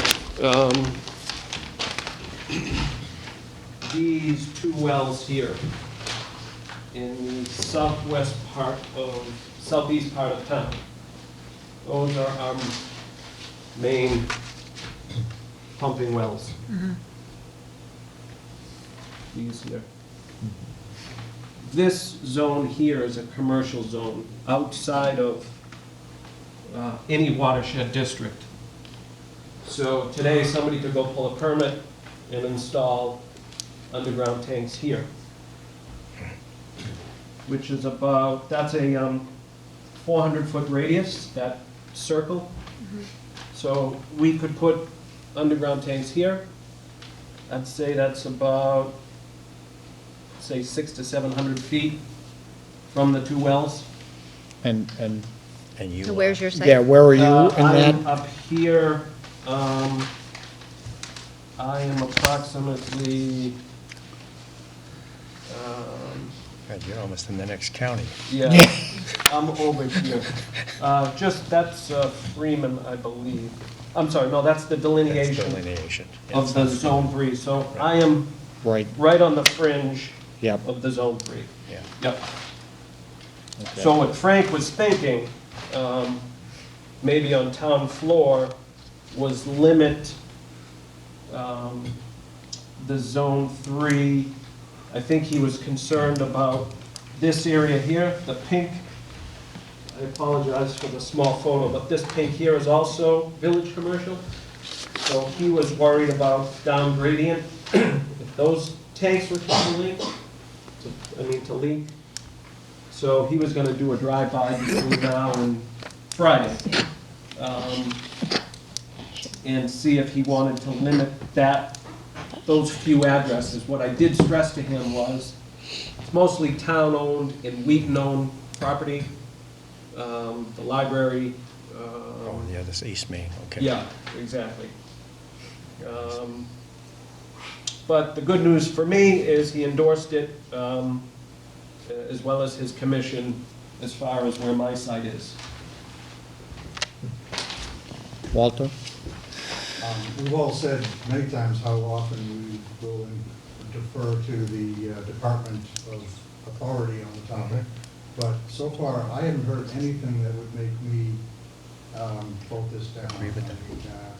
It's 2019 now, tank technology has come an awful long way. The explanation that I heard was very satisfying. Feels to me like we've covered the bases here. I mean, maybe there still is a tiny chance of a leak, but there's that chance in every square foot of the town that something that could go wrong.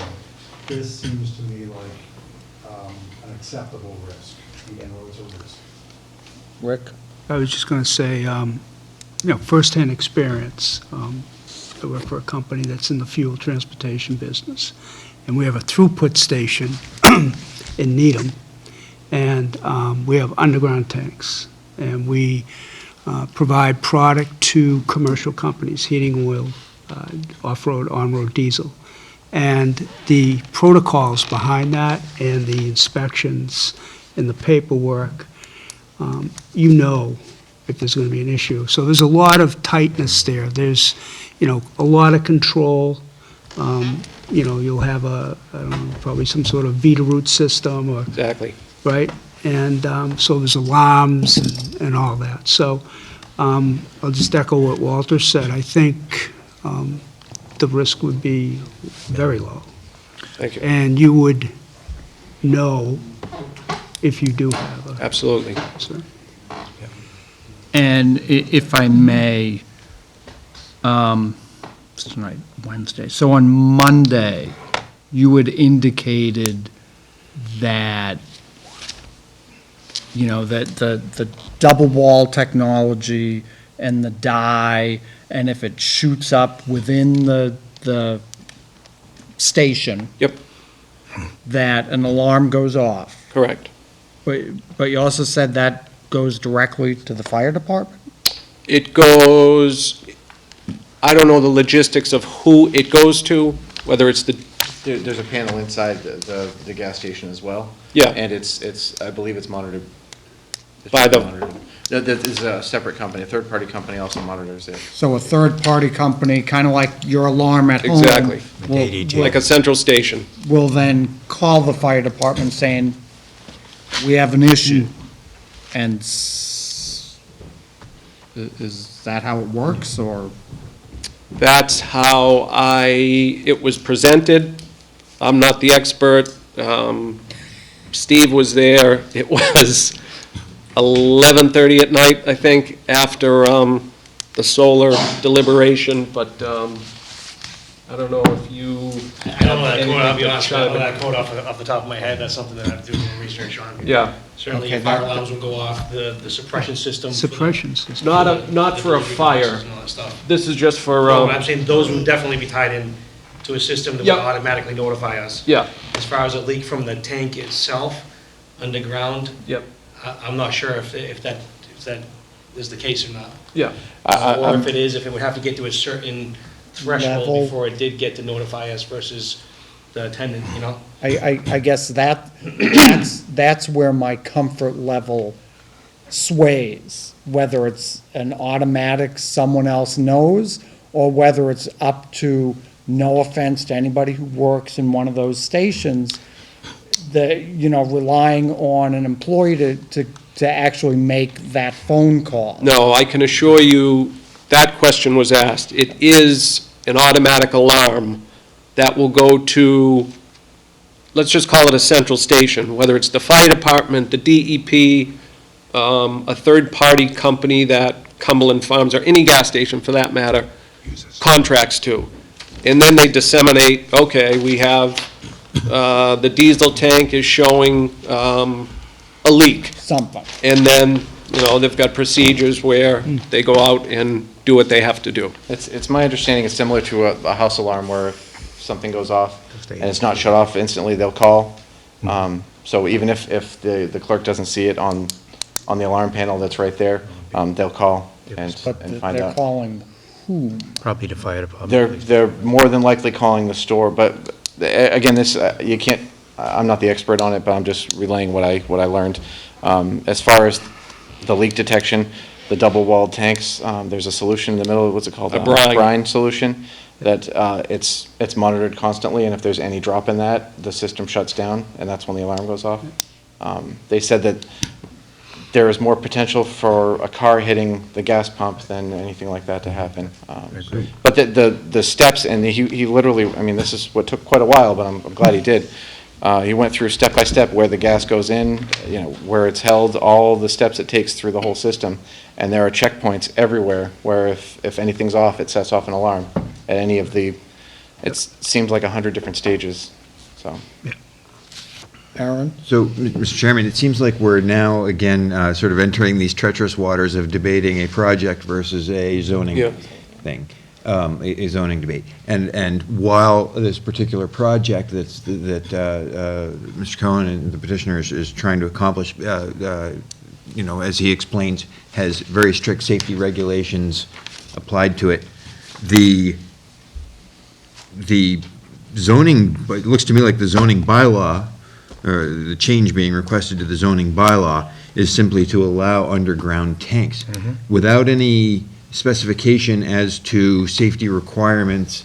So if this were to pass, and again, it's when we what we're considering here is not your project. You understand that, right? We're considering the bylaw change that's before us, or the zoning change that's before us.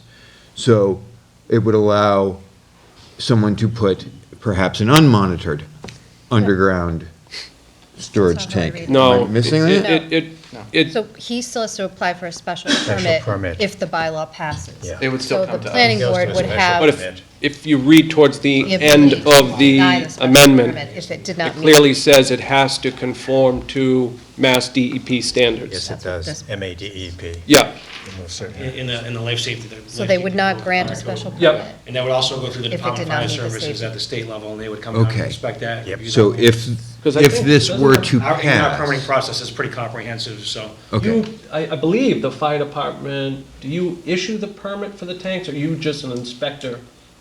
We issue the permit. Yeah, that's what I The thought. Department of Fire Services approves the configuration of the tank and the alarms and all the stuff that we're talking about. Yep. okay, And the town so let will me license for you to actually- run a Chief, if I can run a hypothetical by you. Let's say that someone not named Dave Cohen, at some future date decides, I want to install an underground tank in Zone 3. And the bylaw allows it to be done by special permit. Would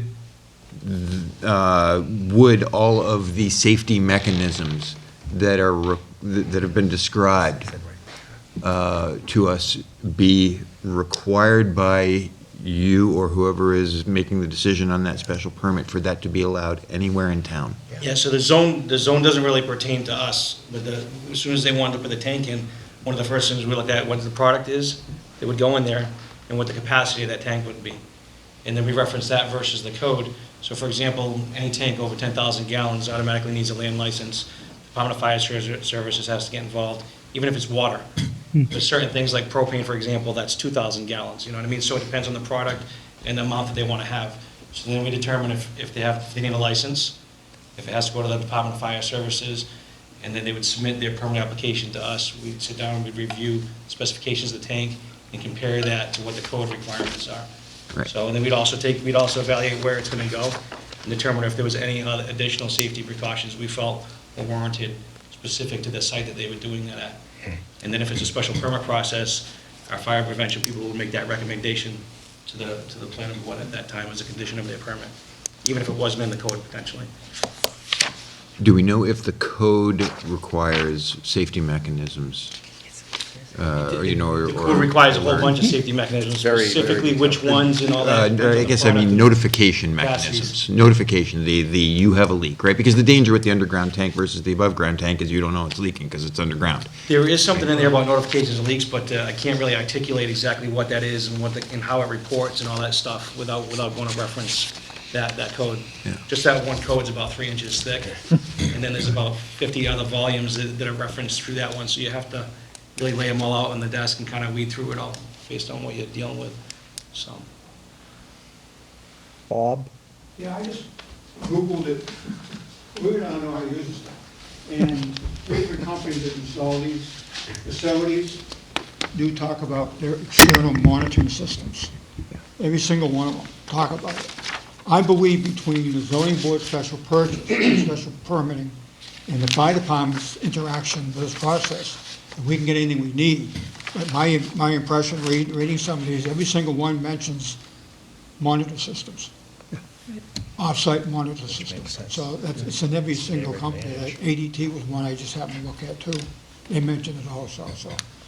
I'm guessing between the fire department, the planning board, and the DEP, I'm guessing that all three of them will probably make sure that happens. Yeah, and the liability to the company that owns the tanks, whether it's Cumberland or Speedway or, I mean, they're putting these in place because if you have a tank that is leaked for a year or 10 years, and the DEP comes on board, they make you chase what they call dirty dirt until they're satisfied. So, I mean, you can get into hundreds of thousands or tens of millions of dollars just chasing dirty dirt. Yep.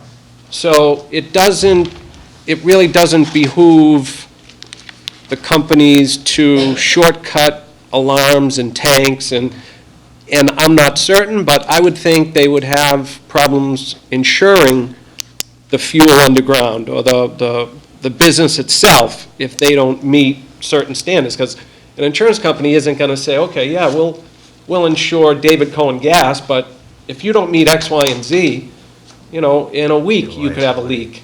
And it just goes and goes and goes and permeates through the ground, and I mean, you read it all over. It can, I mean, I'm hearing Elm Street or whatever. Aren't we chasing dirty dirt there?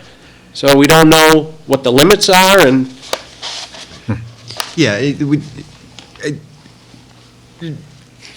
everything is described with you know, the protection levels that are being taken sound very impressive. And I guess if there's a special permit process involved, we don't have to worry about somebody making a cardboard box full of gas and sticking it on the ground, right? So That I can. that's not gonna happen. Feel comfortable? Okay, I won't bother asking. Yes. I think I'd like to hear from some members of the planning board who voted against this to get a little more clarification on what their reasoning was, because I don't understand it. I personally don't see the problem. From those, I mean, I'm loath to go against their recommendation, but I'd like to hear from them and maybe, you know, question. it's my understanding was the Zone 3. It was probably the water district. That was my understanding of the main concern from them. Is it just, do not put in near a water source, period, end of story.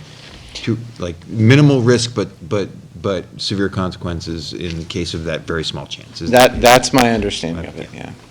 but I'd just like to note, I didn't have that meeting or recommendation from the water department prior to the planning board. I think that would have made a big difference. Yeah, was Frank? Frank was Frank, yeah, Frank was there, but he didn't weigh in either way because he hadn't met with them yet. So. Yep. And one last question, at least from my point. How long are the tanks good for? I don't know, I can't answer that. Is there a schedule where they have to be replaced every 10, 15, 20, 50? I'm sure, like anything, there's a shelf life to them. They said that they were made out of, what was it, out of a... Fiberglass? Acrylic? What was it? No, it was what they call FRP, fiberglass reinforced plastic. Yeah. So from what the engineer had said, and I do remember he said that they would pretty much last forever. Yeah, it would be dead. But, again, Yeah. we've heard that in the past for Right. other things, so I understand Oh, yeah, the hesitancy on that. I don't want to. I don't know if they're, So you don't have to worry about planning. You are. I can come to, it's, you know. It's a long time. A long time, 20, Yeah. I think, you get a life cycle at least 20 years. The two yeses were Joe Fernandez and I. Picking on you? I'm being the bad guy. See what you did? I'm a good guy. So, I know most tanks are ASME certified. do we want to wait? Well, Or Mr. Chair, why don't we put it to a vote? Because we can wait until we get hit by a bolt of lightning. Because I think we've heard him talk Monday, we've heard the planning board talk. It seems like their minor discussion was okayed by the water department, the fire department, the police department. Everybody's okayed it except the planning board. And maybe we ought to set a precedence, like we said before. If we disagree, we ought to disagree. But I move to recommend the article. We can vote it or not. All right, I have a motion and a second to recommend Article 18 as written. Any further discussion? I'm just trying to play this out in my head. If we were to vote for this, it would go to town meeting with our recommendation on the warrant, and then members of the planning board who voted against this would Stand up. would voice their dissent, and there would be a fair and open hearing, live and on the spot about it.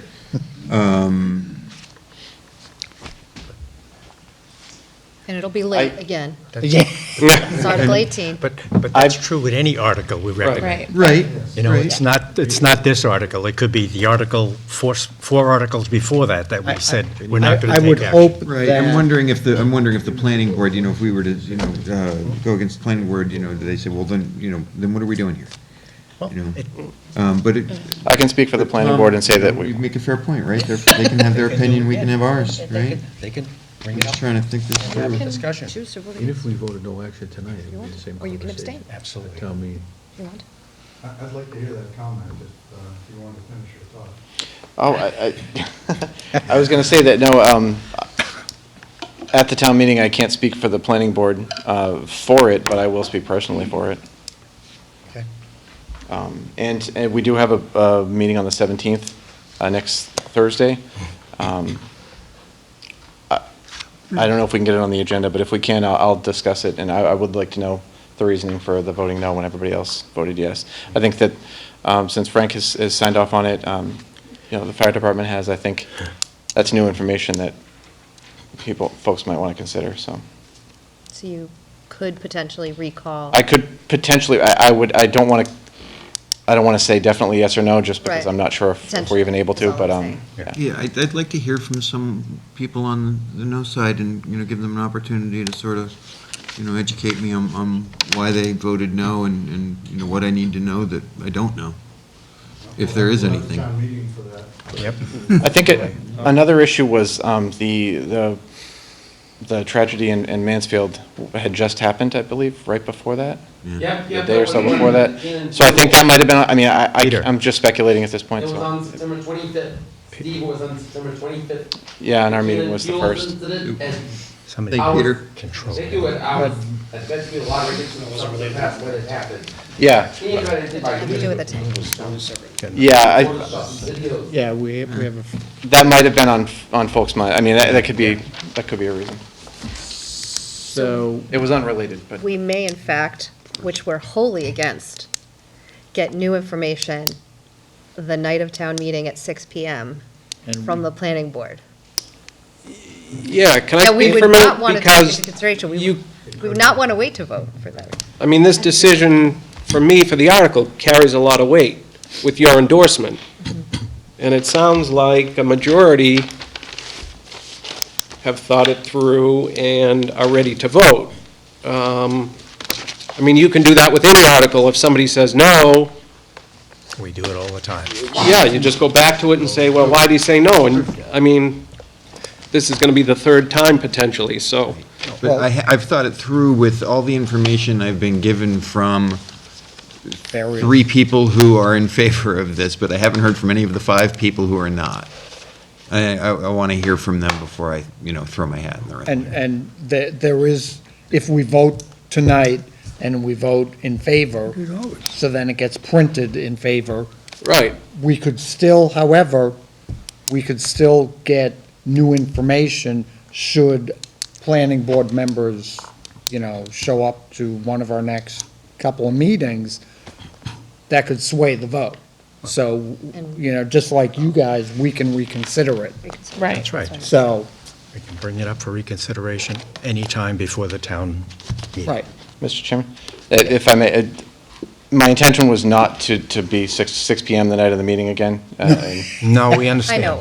Right. That was my first town meetings, as We far as know. this position. So, no, the intention was to vote on this and have you deal with it as you are now. Right. I was throwing that out there as an option if Yep. you needed us to. Yep, so. no. But that's not my intention. So we have a motion, we have a second. Any further discussion as I look at Aaron? No pressure? With that said,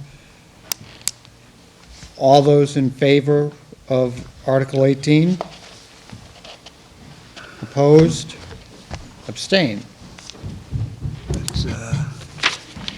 Thank you. Thank you, guys. Thank you. Thanks, Dave. Thanks a lot. Thank you. Good luck. Thank you. Yeah, good luck. It's only 9:54. I expect it's a gallon of gas. Yeah, yeah. You want a tag? Just be careful getting out of the senior center, will you please? Yeah. Yeah, that's the problem. Worried. I'll be the first one to crash. Well, I hear it's more likely. Okay.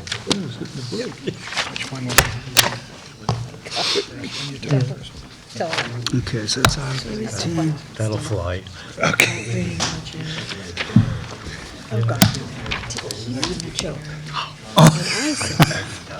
Mike? All right, if we could go back to Article 3, Article, operating budget amendments. And, want me to go through them all and then? What are they? The first recommendation is $6,514 for salary in the assessor's department, and the assessor is looking to increase the hours of a part-time clerk from 18 to 28 hours. The second is $40,000 for legal. I'm trying to avoid, we came back for a reserve fund this year for legal. Obviously, we don't know what it's going to be, but based on what we spent this year and knowing we got the bike trail easement takings coming up, work that the town council's doing with the charter commission. They've had a number of long drawn-out hearings this year, so that has cost us. The next is elections, and the town clerk, this is $11,520. She missed, when she did her budget, she forgot about the presidential primary, and this is the cost of the presidential primary. The next is conservation. Conservation currently has a part-time clerk, and this would make the clerk full-time. And this is $13,000 for the remainder, to bring it up for the remainder of the year. The workload has increased. We've had a lot of projects. That department works on grants, so grants take a lot of time, and you have to, if you're working on a grant and you move away to do something else, and then you come back and you try and get going again, it really becomes tough. So if you just have one person, the director up there, it becomes tough. Municipal building, that's $650. That's to add Chartley to the trash account. Chartley Fire Station? Fire station, yes. And that's for the year. Yes. The next is the police department. The police chief's here, he can talk later. Their overtime was cut $90,000 in May, so this would restore that. And also, the chief has retirements coming up, so he's trying to get it's hard to get people in the academy now, and trying to get someone in the academy to be ready when the retirement happens this summer. So that would be another 30,000. And the expense of 3,000, that was cut in May.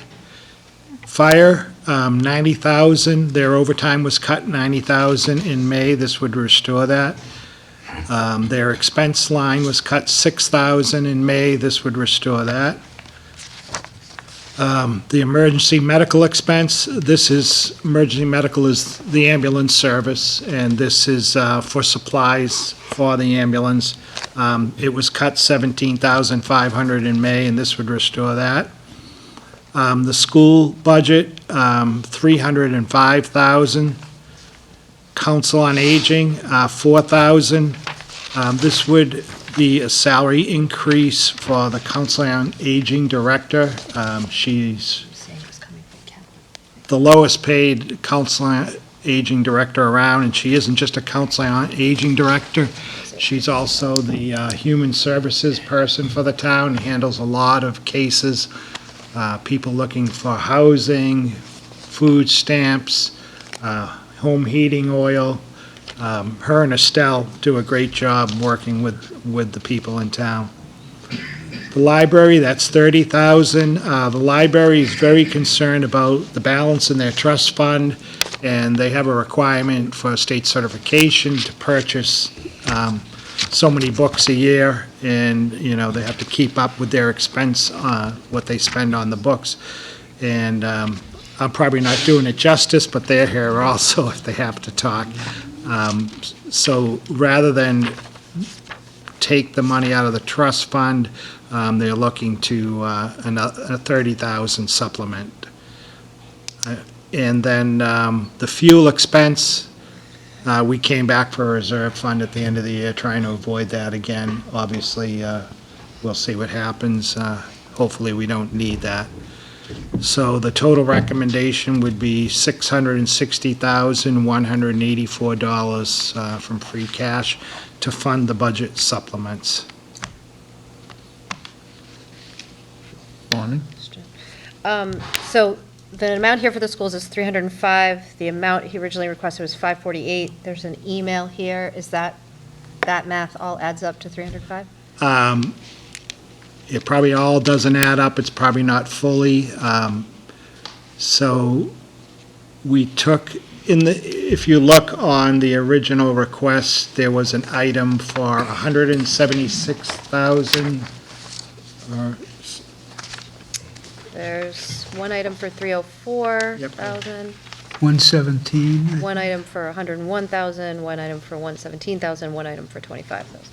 The technology. The technology, that moved to capital, and that was funded out of capital. Okay. And then the 305,000 is what would go to the budget, and however they want to spend that 305,000. Mike, between what was moved to capital and what we have here, is it giving them their full ask? It is not. What was the 117? So. Yeah. That's 420. 422, 594. Yeah. So it's And- about 126 Right. short.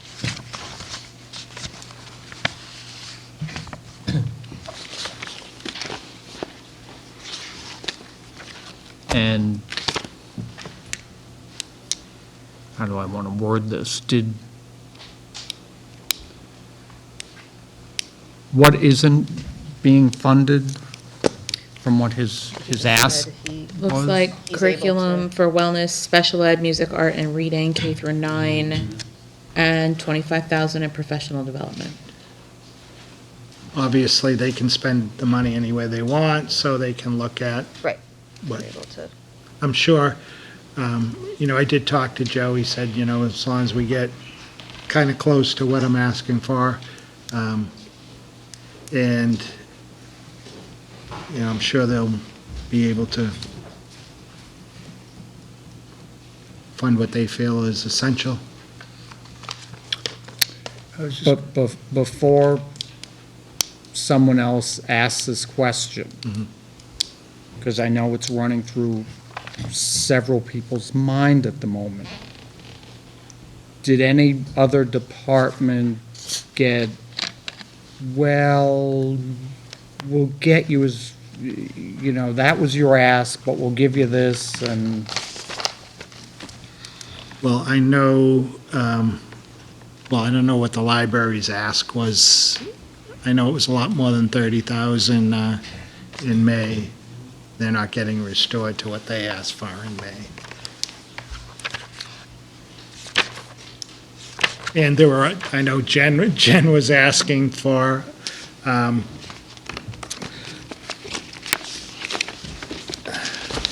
they were, for someone to work down at Camp Edith Reed, and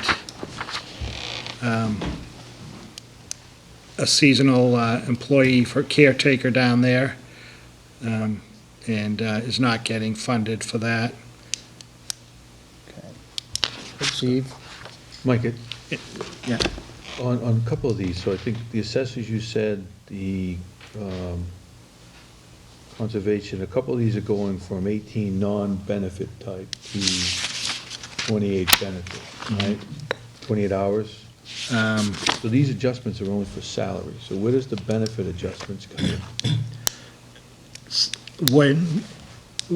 Where does it come in? Well, when the town treasurer budgets the health insurance, Yep. she always has in there for people that may move in, or go from single to family, so she should have enough in there to cover it. Okay, but that's kind of like the budget, but these are adding new positions in there, so you think that covers the cost of these people going from their hours to additional hours for benefits? What's in there right now, yeah. And as well as, so that's the benefit, what about vacation time? Does that mean we're incurring additional, because one of the things that gets me is the vacation sick time buyback. Right, well, So, if someone works 18 hours, their vacation is prorated, so a full-time person is 37.5 hours. So if someone works 18, Yep. their vacation is prorated. They get, after someone works here for a year, they earn a week's vacation that first year. And it's prorated, so if you work 18 hours a week, your vacation's gonna be 18 hours, not 37.5. are unions involved in these positions?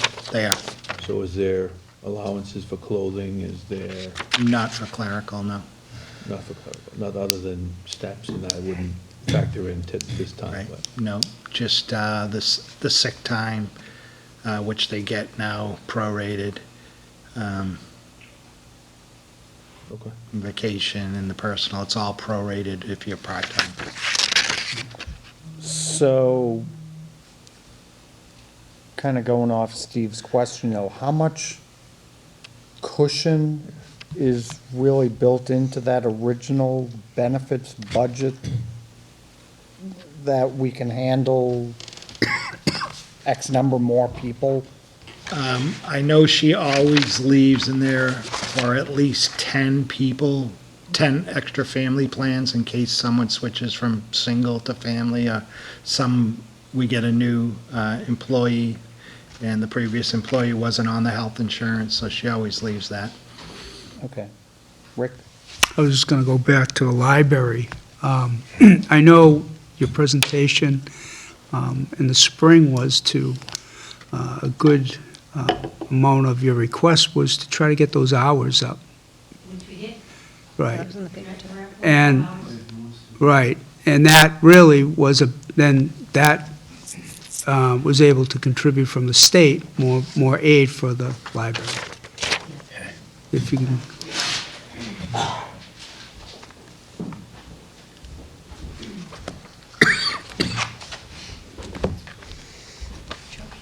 They couldn't hear you from back there. Oh, you could- Sorry. Yes, we did get enough funding to be open 45 hours a week, which we started right after Labor Day, and everyone's been very appreciative. The reason for the materials increase, which we had said in the spring, we were probably going to be coming back for this, because our endowment and our supplemental budget is not meeting the needs because we had to draw down $125,000 last year for building expenses, and our income is significantly down because we are eliminating things like tutoring fees, and we have automatic renewals for items. We're getting Fax 24, so there's a lot of things we used to make income. We no longer get that income, but we're not in the business to make money. We're in the business, we're a public service agency, and we're welcome to all, and we offer all these services to the public, and we're meeting a need. So our income is lower, our costs are greater. Yeah, and the building's 25 years old, like other buildings. 28 years old, 28 years old and opened in And- 1991. Correct, Peter. And, go ahead. And we have to spend 15% of our budget on materials to be meeting the state aid requirement. So before the downturn in 2008, the town was giving us a lot more money, and we were able to use that 75,000. without taking money out of our endowment to pay for those supplies. Since 2008, we've been drawing money down out of the endowment to pay for stuff that should have come out of money supplied by the town. So going forward, the goal is to sustain the 45 hours. Correct. Or go back to 50, which is where we Well, I really think should be 50, for the that's right. population, It was yes. 50.2 or something, I forget what. I think it's 50 for our population. Yeah. And that's where we were in 2008, and the town was paying for all the materials, which was $75,000 at that time, in 2008. So now our budget, at I think it's $452,000, is about what we had in 2008, with the dollar amounts of what it costs for materials and salaries.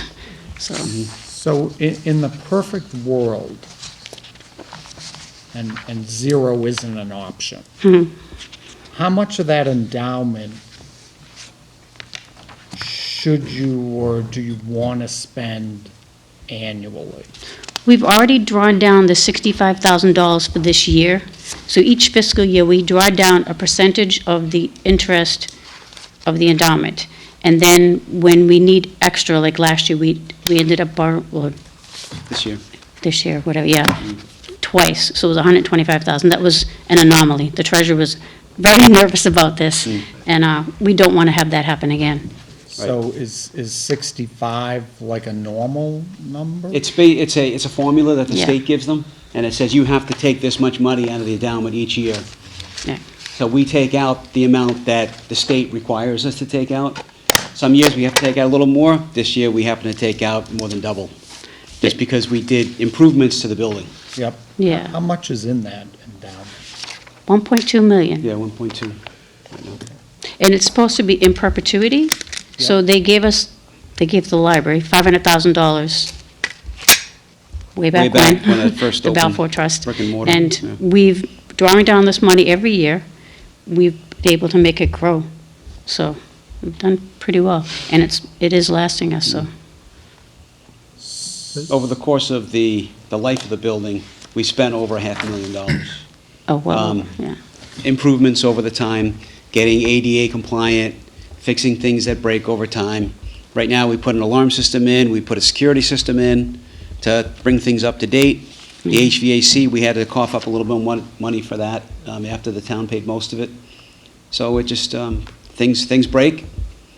And, we put those LEDs in for the building. The kilowatt hours went down, but the price stayed the same because the kilowatt hour cost went up.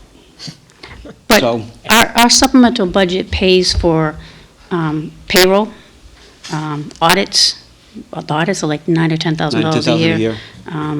It pays for supplies, like janitorial supplies, like toilet paper. It pays for paper, ink. It pays for Janitorial supplies, postage, janitorial. everything. Janitors, everything. So, and grounds maintenance, I think, was 11,000 last year.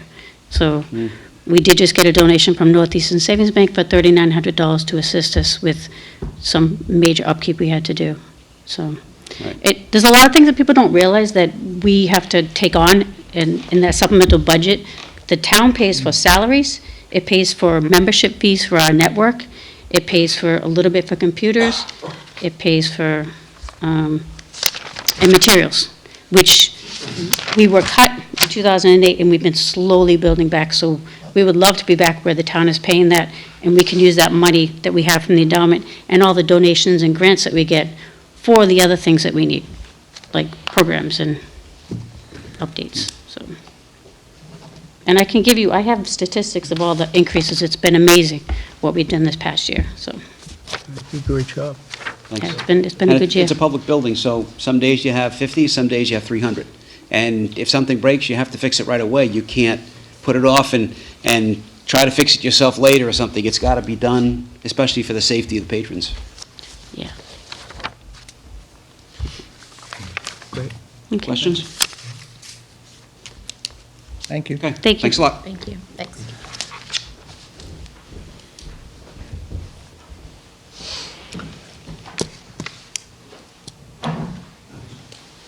The chief gave you some information on overtime. If you'd like the police chief just to come up and explain that. Gave you a pie chart and just trying to explain to you how the overtime works. You gotta get yourself. Well, I I know some of us have heard it for the benefit of all. So to be honest with you, I'm probably going to just keep including this as part of the budget every year that I submit, just as kind of a refresher and for like new members that come along, so. Want to pass them out? Sure. Pass it along. So basically, what I'm giving you is a sheet kind of explaining the categories of overtime that we use and the reasons why we use them.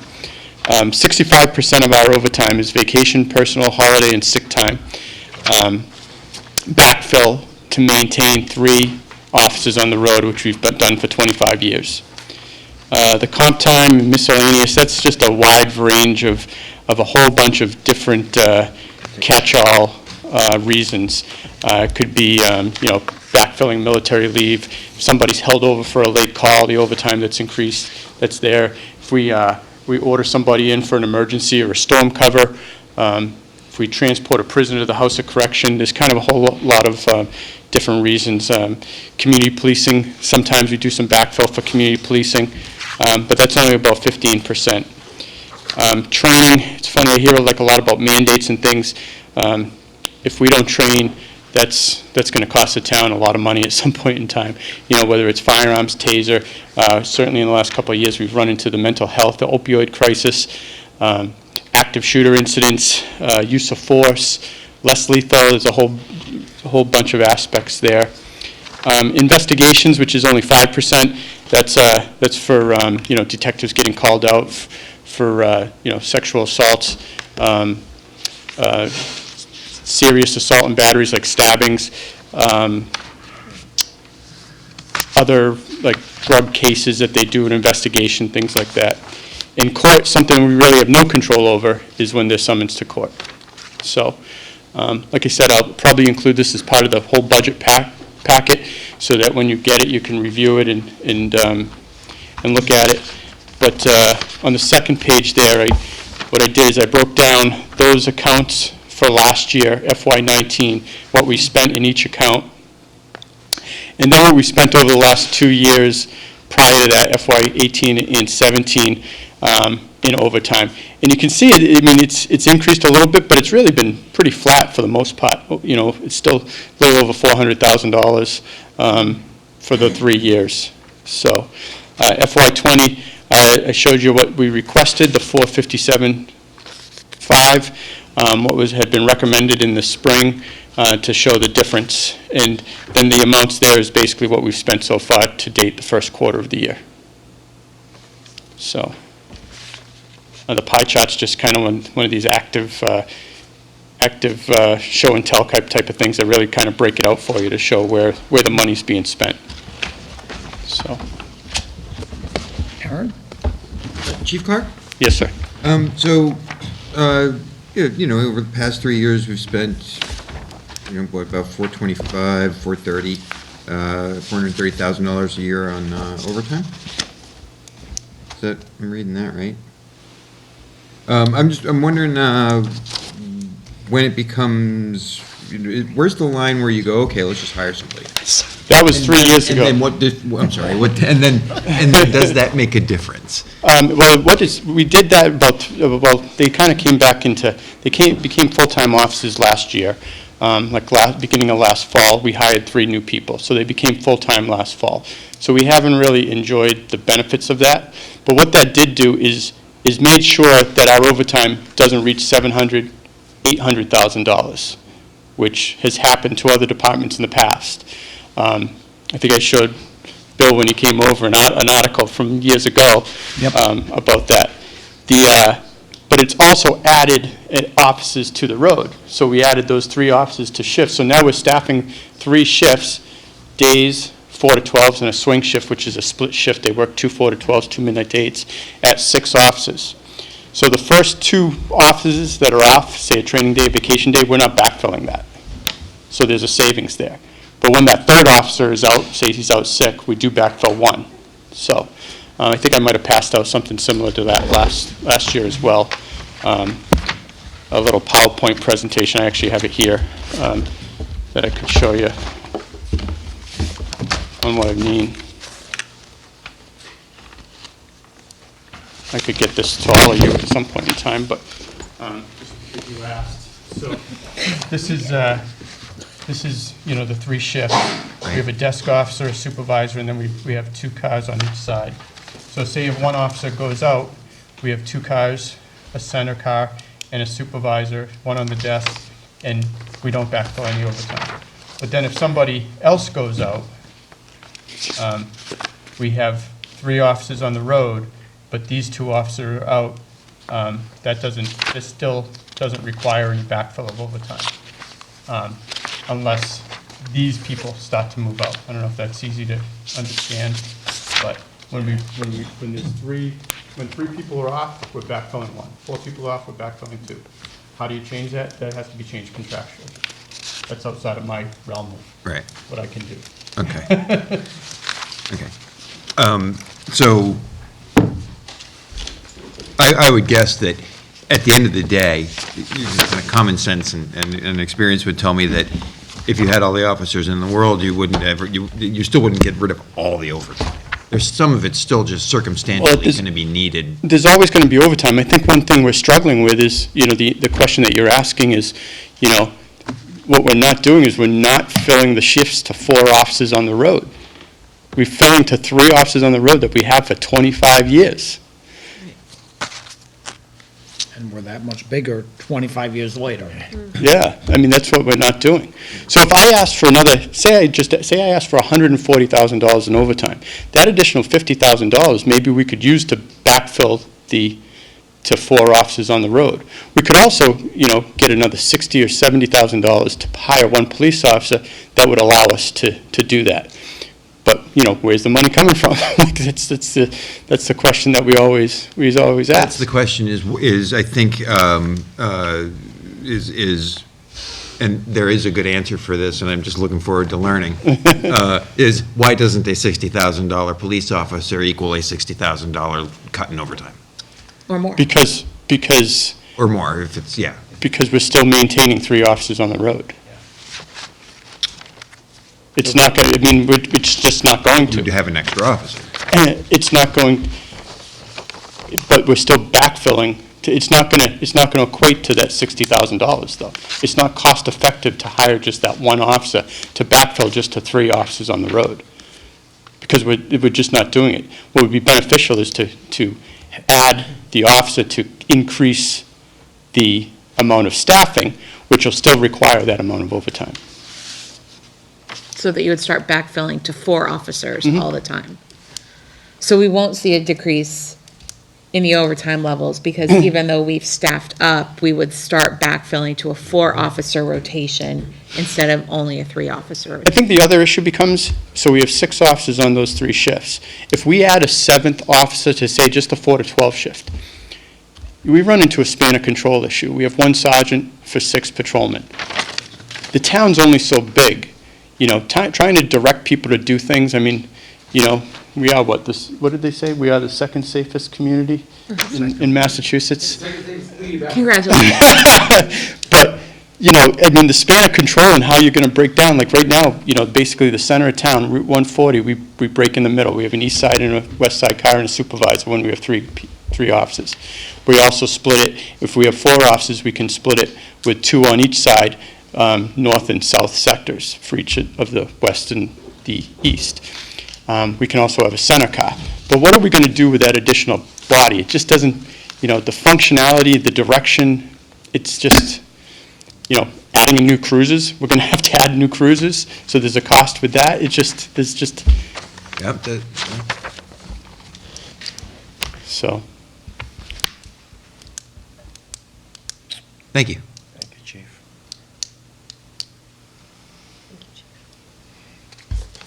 Thank you. All right, thank you.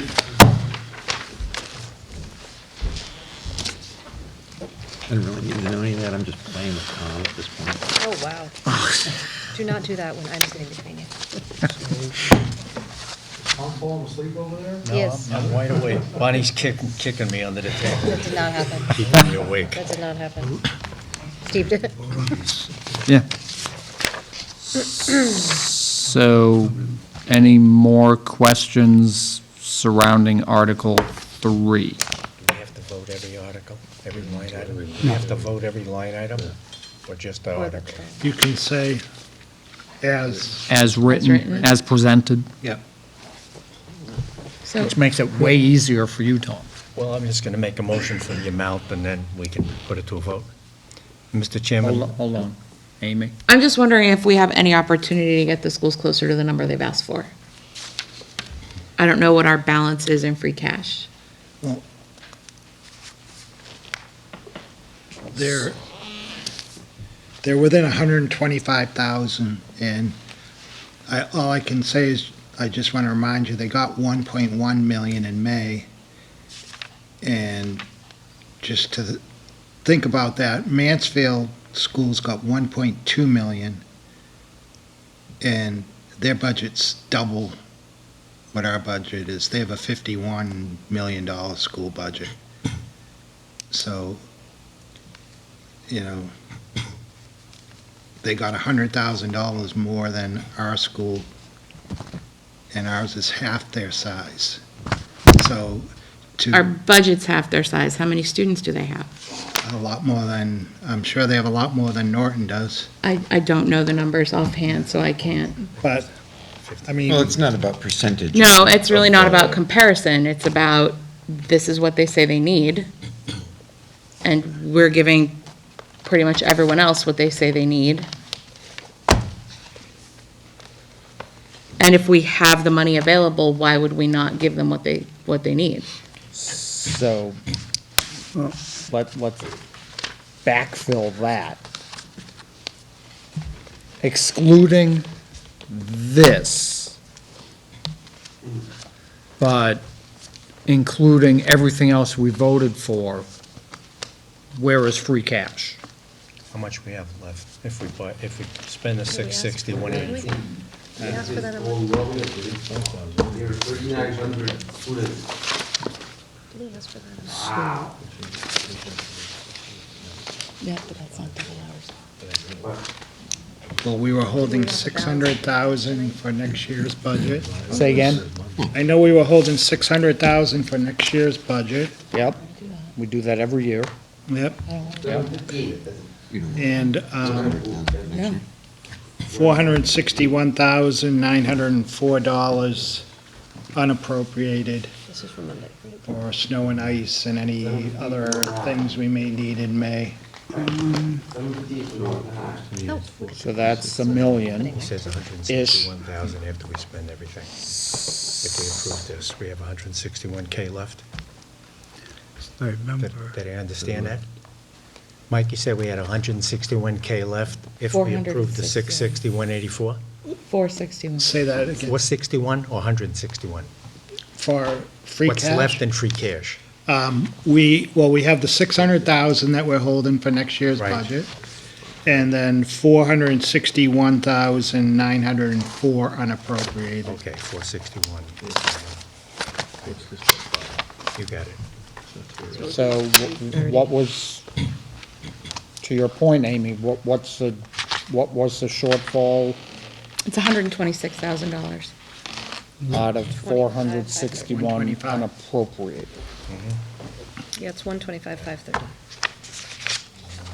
So we can present the article, we can amend the article, we can recommend to amend the articles. Remember May. I know. Remember when May comes in the special town meeting and we start appropriating out of free cash, things that we don't have money for Right, at the special? because last year we I think, kind of ran a little short. yes, we did. I think we spent all that we had almost, and then some. Right, right. So, Does anyone remember how much we had left over at the end of last year, though? I mean, like, at this point, how much did we have left over? How much did we leave? The 600, right, what did we leave kind of in that little slush fund? Not that it's a slush fund, but Not a slush fund. it was 600 for this budget year. yep, And then what else? We spent 600 for next, yeah. What was left last year? I don't remember that. You mean, what did we carry into spring? But I know we spent all of it in May. Yeah, we The did. special town meeting, we spent every bit of free cash at the special. We had to use FinCom reserve. Right. Used the FinCom That's reserve. right. I think what Amy's wondering But I is, think do it we was have- less than this number, Less than, the 461. I don't know.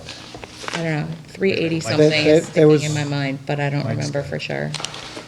yeah, I don't know.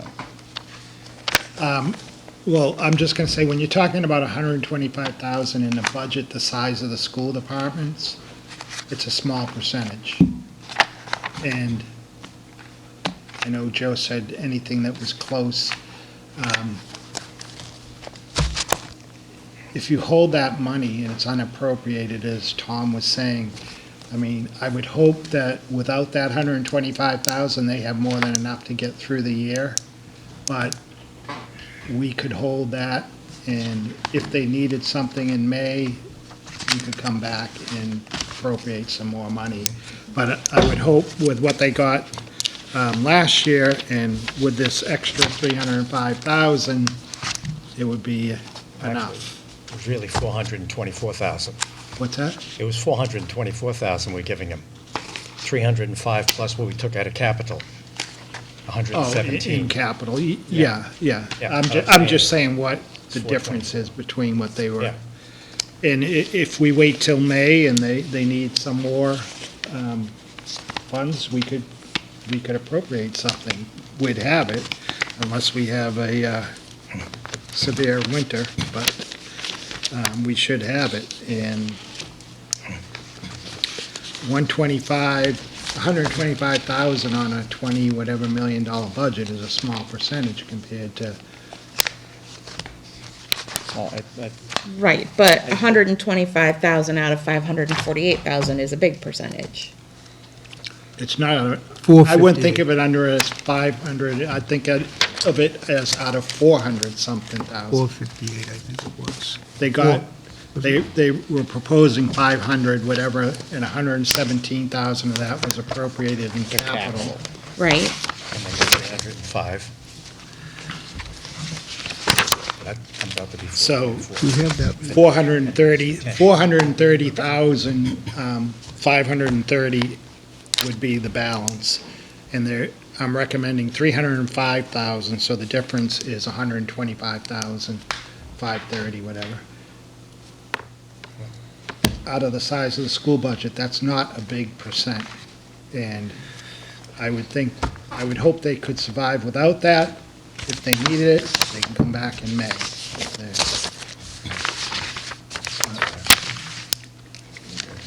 The thing is that, you know, the police, the fire,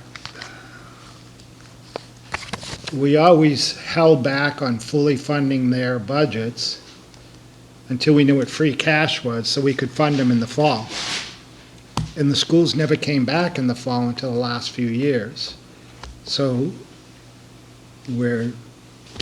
because the reason we didn't fund those departments was so that we could give the schools more money so they could open in May.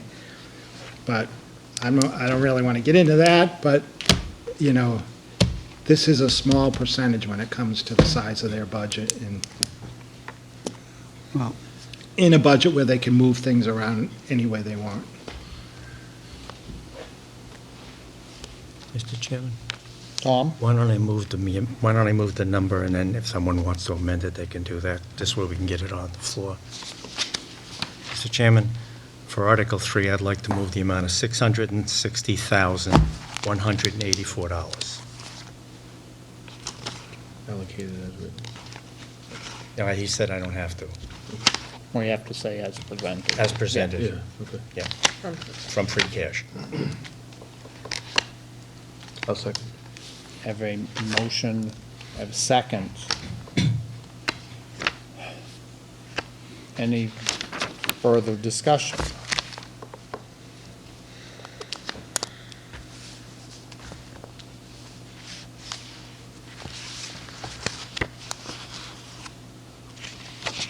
I'm not hearing any. I'm seeing it, but I'm not hearing it.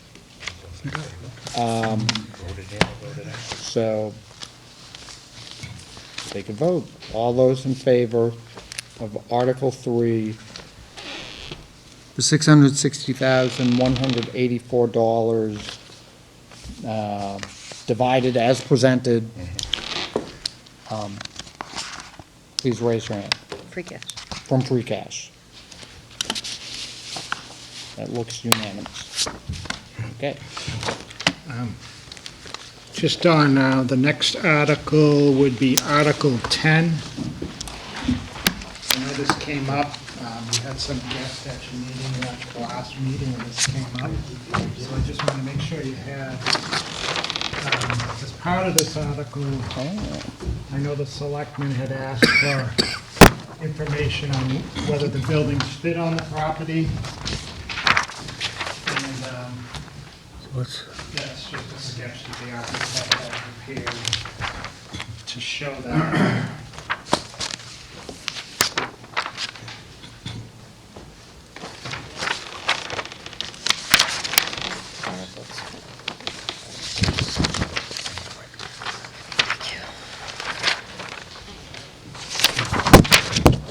And I'm just giving you this letter because it seemed like there was some question from the chairman of the building committee as to why their name was on the article. Well, when that article was prepared, there was a letter dated September 10th, 2019, from the chair of the building committee that we received on September 13th, and talking about the parcel next door. This parcel is prominently located along East Main Street between the existing town hall, fire station, and police station, adjacent to the library and DPW facility. And its purchase by the town would provide an opportunity to create a unified municipal complex by constructing a new town hall and community center on this parcel, coupled with the land available behind the existing town hall. Therefore, the committee recommends that the town purchase this parcel for municipal purposes. The committee further recommends that the draft 2019 special town meeting warrant be revised to include the necessary funding to purchase the parcel and to amend the DVBW's contract to prepare a conceptual layout of a unified municipal center, including locating a new town hall and community center and modifying the overall access, circulation, and parking for the police, fire, DPW, town hall, community center, and library facilities. The committee recommends that the article include the purchase price plus an additional $70,000 for DVBW to prepare a conceptual layout and a graphical information for presentation to the public. So the reason the building committee's name was on the article was because the building committee asked that the property be purchased for that purpose. I'm not aware of any votes taken by the building committee after this article to say otherwise, but I've taken the name off anyways. And just on the article, town meeting doesn't buy property.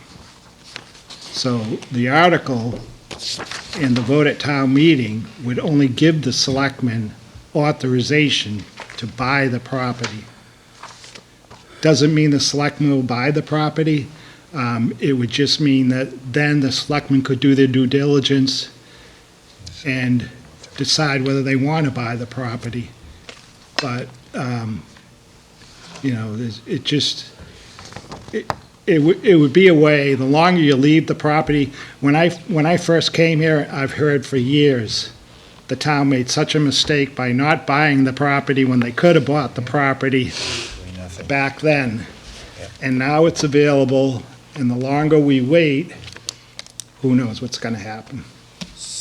But that's a decision that will have to be made. So the article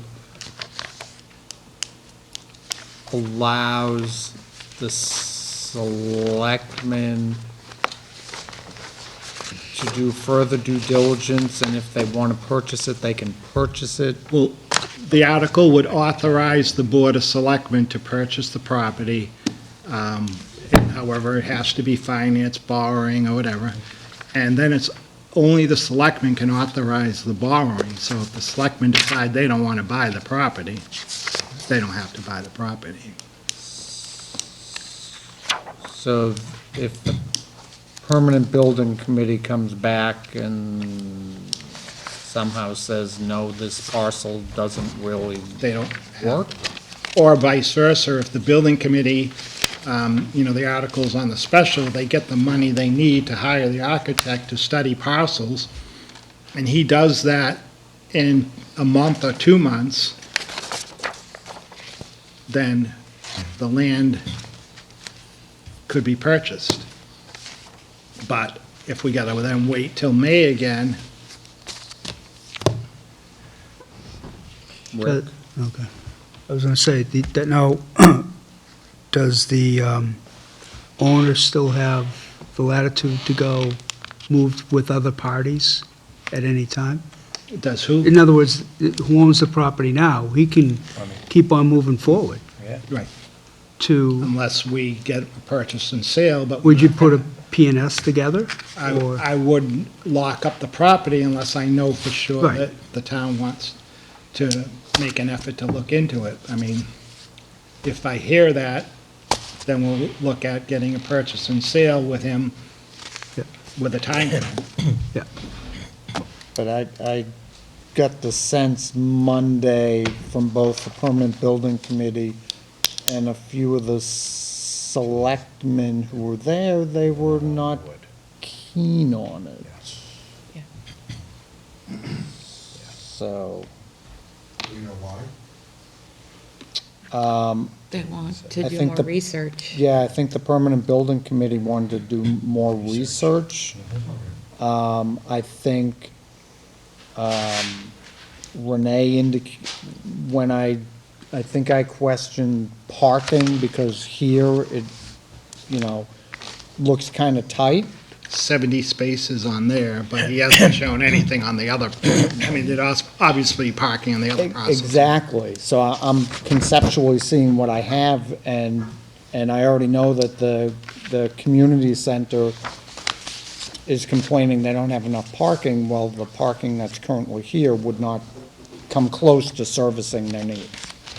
And I know Renee, that was one of her questions, does this provide enough usable space, both building-wise and, parking and whatnot, to accommodate both buildings? Right, and it came up in conversation, will there be a way to easily drive from the police department to the library without having to make multiple turns out to 123? Right, And things like that are not a part of this diagram. right. Is there some sort of circular Make drive? it a complex. So, I mean, they seem pretty adamant that they would like to wait. Right, because to Tom's point regarding the gas station, this looks like a nightmare Yeah. as presented. Well, you but- need an Uber to get between the buildings. Right, If you're looking- especially if it's raining. I do. I'm Aaron? cutting So, edge. if I understand correctly,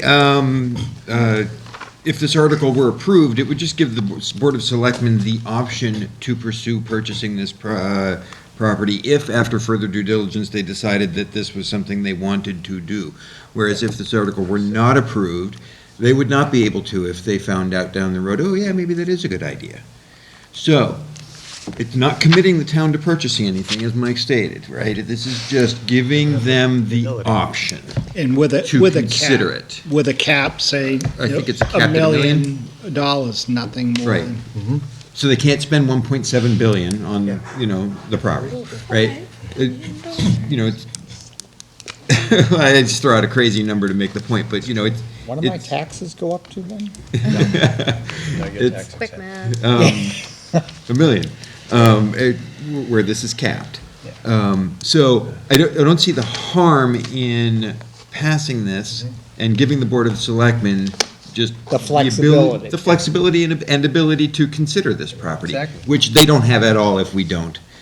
You know, the debate over what to do and what the right thing to do and where this is gonna go and how it's gonna work, that is a whole nother conversation. I think this is just, let's give them, let's just add this to their list of options. Sounds like And a they'll do plan. what's right. That's- There's also nothing that says that if the property is purchased, that these buildings have to go there. So we're conflating again, Separate the project with the land. So we could purchase the land, we could not purchase land, like, So in community Mon- center could still be built, the town hall could still be built, not on this land. So, yeah, the Monday conversation of a strategic purchase Right, could also come into play here. right, and that Where- is what the Board of where Selectmen will None of these go here, determine but if they we, want to bring to the voters. but we purchase the land anyways. Yep. Right, so the Board of Selectmen will determine if they want to pose that Makes to sense. voters as a strategic purchase. That makes sense. Well, would they be proposing that to voters as a That they recommend it as a strategic purchase, right? At Because some they would time be in the the ones- future. Sometime in the At future, some if time they in the decide to buy it. This just If tells this them is- they can buy it. Right, but if we recommend just this buy and it. it passes, they don't They- have to go back to voters, they can Right. just do it. They can just buy it and say, we bought it for strategic purposes. It's not where town hall's going. They would have that option in front of them. I don't know. As it's written. Yes. That's the way it's written. So As written. Yeah. the So that- question becomes is if they do determine that they want to put the town hall on this property, then could it be paid for out of whatever sum is then voted to pay for the buildings themselves? Or do the selectmen want to buy the property soon because it's, the price is the price now and that type of thing? Well, a strategic purchase would, since we don't have that type of cash in the bank, We have to borrow that. would require borrowing, which would require them to come back to a town meeting to say, hey, this is what we've decided. Are you okay with borrowing? Not if we voted Well, on- it all depends how it gets voted at town meeting. When you voted at town meeting, you would be authorizing them to borrow to it. buy it And to borrow? and to borrow. At the same. That would be in the article, or it is in Right, there. that is in the article. Sure. That's their. The raise and appropriate borrow Mutually, language yeah, is in there. As Bonnie, I think I don't know. I may have. I mean, as the I made a borrowing. point. I made a point. Where you. You often do. If, say, the building committee decided they wanted that for a town hall or a senior center, and they wanted to use 1 million of the money that's sitting there, then you'd have to go back to town meeting to purchase it. If you didn't want to borrow 1 million, and the building committee says, well, we think you should purchase it, and we think you should use 1 million, then they'd have to go back to town meeting. But if they were just going to borrow the money, they wouldn't. If they're authorized to purchase If it, anything changes, yeah, they have to go back to town. right. I personally don't see them going out and borrowing money to do it. I just don't see them doing it, so. They do have the option, but I just can't imagine them doing it And everybody's saying, oh, if they just borrowed $5 million, we're going to put a building on it. Ding. We're going to put a cap of 1 million, we said on our vote? That's what we said. That was we said? It's a cap of $1 million. You Yeah. can't spend more than that on the property. Unless you go back to town meeting. Right. They'd have to figure out where it's coming Is that what the asking price is, or that's, We have no idea. Well, We're just that- saying Per the it's- last conversation There we had have, with. there have supposedly been conversations going on with the owner, and that, you know, and $1 million is that magic number? is where to they, them? is where they're loosely kind of, you know, have nodded at each other. All right, then.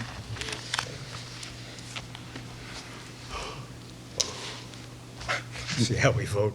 Mr. Chairman, I move to recommend Article 10 as written. So as written, where is the $1 million?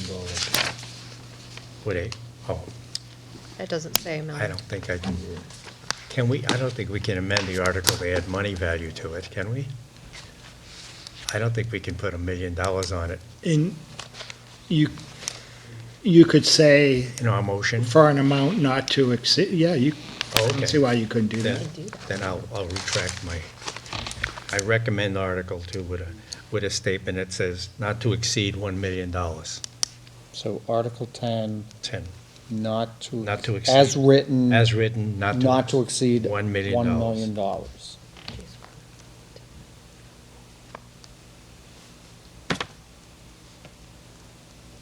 Crickets. Aaron?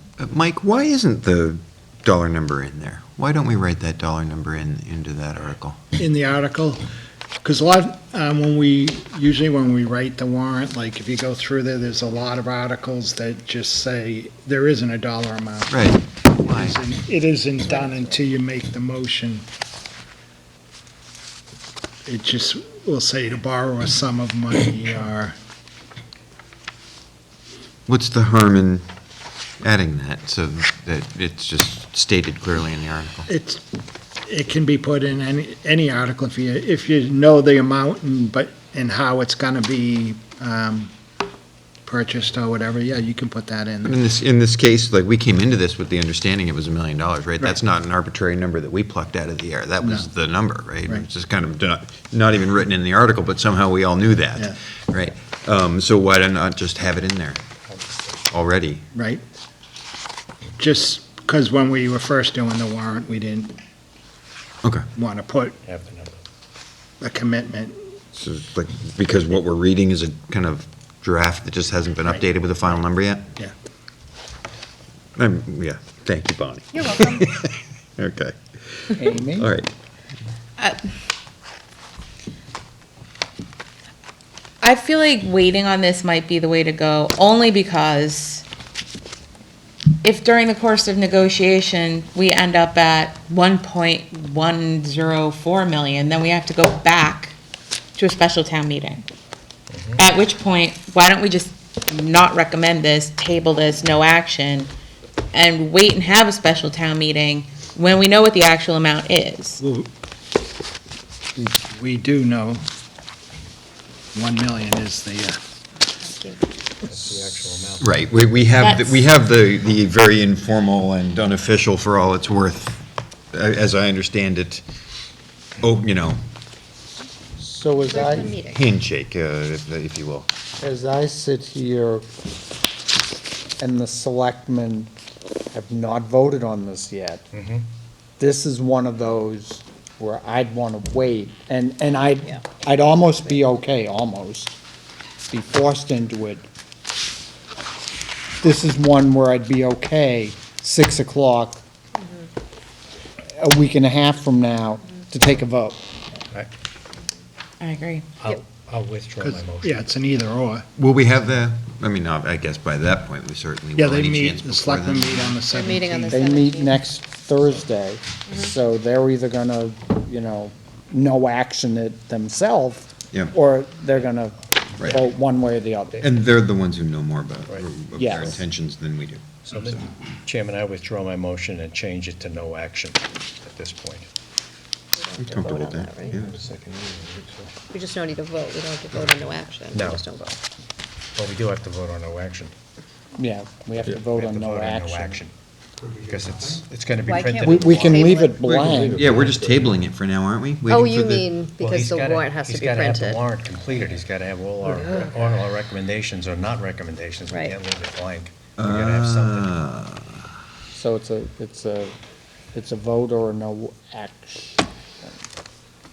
Yeah, we either vote for it or we vote no action, and we wait till 6 o'clock on October 21st, and we find out the board says we don't want it anyway. And at, And then we're at, if Then we're at no if the Board of Selectmen votes for it, we are at the meeting saying, we're just At- clarifying that we've updated our stance and are at now. 10:30 that night, when we get to this. Yeah. Yeah. Right. No, it's Article 10. Exactly. Be like 10:15. Be right about when my pizza gets delivered. We have to put something down, we can't leave it blank. So, So since we don't feel comfortable on it saying yes, then the only thing we feel comfortable with is not doing anything, so no action is what we do. and I'll take that now. So like I said, we didn't get a second on my motion, so I just make a Second. motion, no action. No, wait. Good. Second? So I have a motion and a second to indicate no action on Article 10. Any further discussion? Hearing none. All those in favor? That appears unanimous. I skipped over 8. No one could be here tonight from the Cemetery Commission. They can come to the meeting on the 16th if you need to. I was really hoping there was nobody going to. I thought I heard Bob say something about they don't have it all together They yet or something. rewrote it, he Town was council telling me. They had to redo something, so Okay, so do no. that would That's be gonna be another, a no action. another no now. action. Yep. And, Mr. Chairman, Tom? I move that we have on Article number 8, no action. I have a motion. Second. I think I heard a second. Motion and a second for Article 8, no action.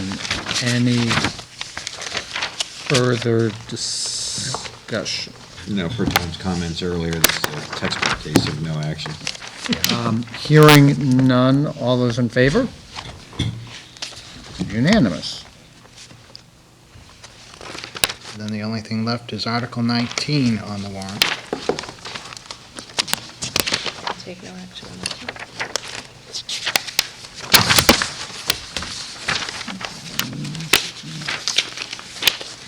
Include the Bob no action there as well. Yep. That he was willing to forego. Yeah. He was willing, and I want to, he left. Did he not? Yeah. So I don't want to put words in his mouth. We had a lengthy, he and I, conversation on this Tuesday morning, That was yesterday. a long time ago. Yeah, it seems like. Where he would be okay with withdrawing this motion, in essence, if we were to indicate we will pursue getting this information in roughly the same timeframe. I think that's what we think said we planned to We do. plan to do that if the school was going to give it by school, the information that Bob was trying to get anyway. Right. But not, and I don't want to jump ahead too much, but the ad hoc committee sort of discussed this. Discussed night. it, sort of discussed it, in that the information from 3 years ago, while somewhat addressing it, didn't fully address it, so that we weren't just going to reintroduce that information. Right, but it still can be pursued via the same way I mean, it doesn't have to be a Same committee. format. Right. The superintendent is still able to provide that information, Correct, so it doesn't cost $45,000. correct. So I think I summed that up for those at the ad hoc. Excellently, I yes. think that's I how we think so, left it yeah. I Monday mean, night. We should be able to reliably come up with, you know, all the information that anybody would ever want. In-house, instead of going out and spending to have it done. So, based on that, I can, So do entertain a motion. Do we move this for no action, or do we move to pass it and then vote no? That's an interesting tact. I just don't know Well, do we what, make a motion to not recommend? Like, yeah, what's the? I think you always have to move in the affirmative. Yeah, you have to vote to recommend the article and then vote it down. Right. And that would just kill it for now. Right, and, And I think that's what Bob is looking for. I don't think he's looking for no action. right, no action gives a totally No different action means we meaning. don't have enough information, Right. which we don't, but we do have another source we're going to go to. Right, Okay. so therefore, Tom, go for it. Right, at this point. So I'll move to recommend article number 19. 19. I'll second. So a motion and a second recommend Article 19 as presented. Any further discussion? Hearing none. All those in favor? All those opposed? That's unanimous. Ooh, I wasn't paying, so it was not to recommend. Not to recommend. Okay. The only other two articles are on the special. The collective bargaining, Article 5, would be a no action. And the other one is you're waiting On the date. The date. Because again, I had discussions with Renee and This one was Rich. Jack, 5. and Jack seems to think that the Saturday does not fall most of the time in school vacation, and I shot back to him going, I think it does. It always does. It doesn't always. I think in 2023, it does not. Just saying. That's as far as I went. Every year going. Probably because the 1st of April's a Monday or something. that It year or is. whatever. No, it's a Saturday, I Saturday, think. so it ends up being Oh, later. gotcha. Okay. So in that 17th. case, it More than that with leap year. did not fall within school vacation, but every other year, it did. Right. For what I looked at. So I think they're, again, reviewing that next Thursday. I think the outstanding question is whether is there a window that it can go in either another Saturday before or after the 4th? So the first Saturday in May, the second Saturday in April. So I don't think we'll have an answer on that. From my perspective, as written, I think to me, it's an easy vote. Because it falls within vacation, and I don't think that's right. Yep. So to me, it's an easy vote. But if we want to wait and show no action, I'd prefer not. If it specifically doesn't work, then we should vote not to recommend it. And if they want to come at 6 o'clock before us with a date, we'll reconsider the article. How many are we reconsidering then before the meeting again? Oh, about 1 or 2 or 3 or 4 or 5. Two so far, I think. Yeah, not too many. Not too many. This time it's been A pretty clean. healthy You know, because we put our foot flow. down. Yeah. And we stuck with it. So, So, Tom? yeah, article number 1, I vote to recommend Article number 1 as written. I'll second it. I have a motion and a second to recommend Article number 1 of the special town meeting regarding moving the voting to the fourth Saturday in April. Any further discussion? Hearing none. All those in favor? All those opposed? Abstain? One abstention. Okay. One more. Yay. Article 5 on the special, no action. No action. That's an easy. That's an easy one. Mr. Chairman, I make a motion to have, for no action on Article number 5. Second. I have a motion and a second to recommend no action on Article number 5 of the special town meeting. Any further discussion? Hearing none. All those in favor? That's unanimous. Awesome. So we're done except for the things that may come back.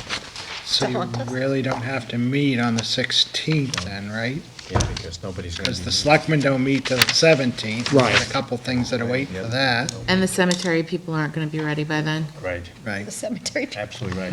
Yeah, they're not. They're not coming back. They won't be ready. Are they going to be ready for town meeting, or is this going to I get pushed don't off? think so. Okay. Well, That's just my impression. If it was a major rewrite, Yeah, that thing is 29 pages. Yeah, Yeah.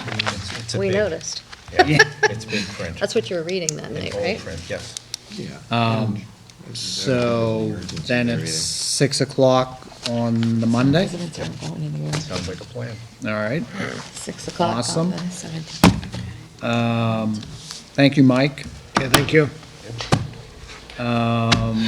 Let's see here. Is there any permanent building committee meetings since Monday? No, next Tuesday. Okay. Would anybody want to give a little highlight of the ad hoc committee last night? Sure. Thank you. Thanks for not making eye contact, Aaron. Ooh, sorry. We had the ad hoc meeting last night. We had requested budgets from all of the town departments and the schools to take a look at kind of what they think they need to provide the same level of services that other communities our size provide to their townspeople. And so we got a lot of interesting feedback from all the different departments, and last night was the first time that we were able to come together after we received those documents. And we asked people to break things out into personnel, capital, and operational. And once we first started looking at that, we realized we needed to break them out a little further and separate technology from standard capital requests, and also separate out debt exclusion items like the athletic complex, the town hall, and the community center. So we got through a little over half of the department budgets last night. We're gonna meet again in like 3 weeks to finish them off. Yeah. And we're compiling questions for the different department heads to go back to them and ask, well, you know, did you think about this? Did you talk to any actual other towns our size, or did you just think this is like what you thought you needed? Right, what was your process is a big one. Yeah, so just trying to come up with what kind of ongoing recurring costs we expect the departments might have if we were to expand the services that are offered by the town. It's been interesting so far. Yep. Yeah, we got to about half. I think we discovered fairly quickly that the initial ask and the concept of it was a little more daunting once we had it in front of us. I think it was a little more challenging than we thought it would be. Or more open to interpretation? Yeah, or there was more- a wide range of Yeah. feedback, from extremely minutely detailed to, here's two things, there you go, I'm done. Yeah, so, but it was interesting. Yeah. And, you know, it'll, We also didn't receive any whole budgets. no, We received, here's what I need that I don't currently have. But I suppose you can piece that together with what's also- existing. Yeah. Right. But nobody really drew up a top-down full Right. $0 budget. to- right, no here's one what- recreated and then added to. Right. But in hindsight, it's probably easier to get to the information we're looking for without having to weed through existing budgets. Right, right. And I kind of think we asked, the way we asked, you know, it was interpreted that way of, well, you, let me assume that I keep my current budget. Right. What else do I need? So that's kind of what we got. We got the what else. Right. So, so yeah, the ad hoc will meet again, I think, the end of The this month, 29th? a week after the town meeting-ish. There will also likely be another one of those, joint meetings of selectmen, school committee, and the FinCom. It's up in the air whether that's a November or December event. But I throw that out there just to be on the lookout. So it'll probably be on a Thursday, because that's when they both meet. I think so. I don't think we even got to the where, but Right. likely one of the schools again. Hmm. I don't know if there was anything else. And about something. I mean, just, Yeah. we got Sherry and Dinez's commitment to do the school study. Yep, We gotta wait to talk more about that until Dr. Byetta gets back from China, right, but right. it's all in the works. And we've got to talk to the other, you know, to the Board of Selectmen and the school committee and us And- about how that's going to get done right. Yep, and again, to reiterate that on the school website is that link. Clear.gov? Clear.gov. Clear.gov, which if anybody wants to, you know, kind of do a little investigating, that's kind of the portal that will get you all sorts of information. I think it works in Chrome and not necessarily Internet Explorer, but that's beside the point. So just throw that out there. I think that's that. You said you spoke with fire chief? Yeah, actually, I met with Chief Simmons since we last met, and, you know, really doing a lot of, first of all, physically, the offices have changed in the sense that when you come in, Becky is right there. There's a nice glass window, a service area. They have a, you know, a double security system set.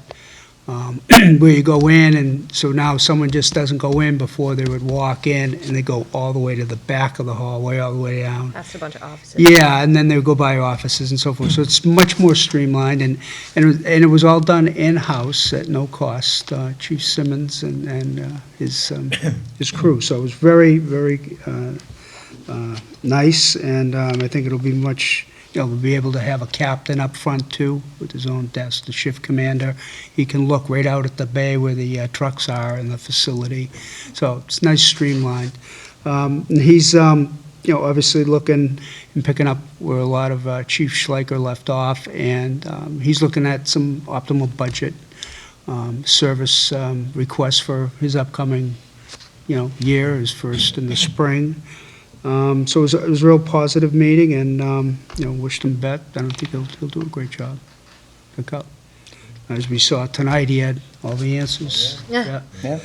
Very Yeah, good. and then also, I have October, so I did go to the selectmen's meeting, and, it was a lot of, the old business, new business, voting on the articles, the street light, things that we've done. But one thing that did, we'll end up discussing this too, is, it's called remote participation as a committee. And, it's getting ironed out, I think, a little bit. But, there'll be, certain regulations or guidelines if we, could participate, not physically, but off-site and, participate in the meeting. And I think, they're looking at the selectmen, or the select board now, and then. And, right. But, and expanding it to all the boards and committees. And I think each, just what I heard, I think, it'd be something each committee can decide on their own what they think is best. Basically, the ability to Skype in. Yeah, but I think there's going to be some, It's for like people. who reasons, travel. Yeah. So, but that's kind of the take, and, it was a pretty, standard meeting with the selectmen, and like, they'll be meeting the 17th, like we spoke, so that's pretty much it. That remote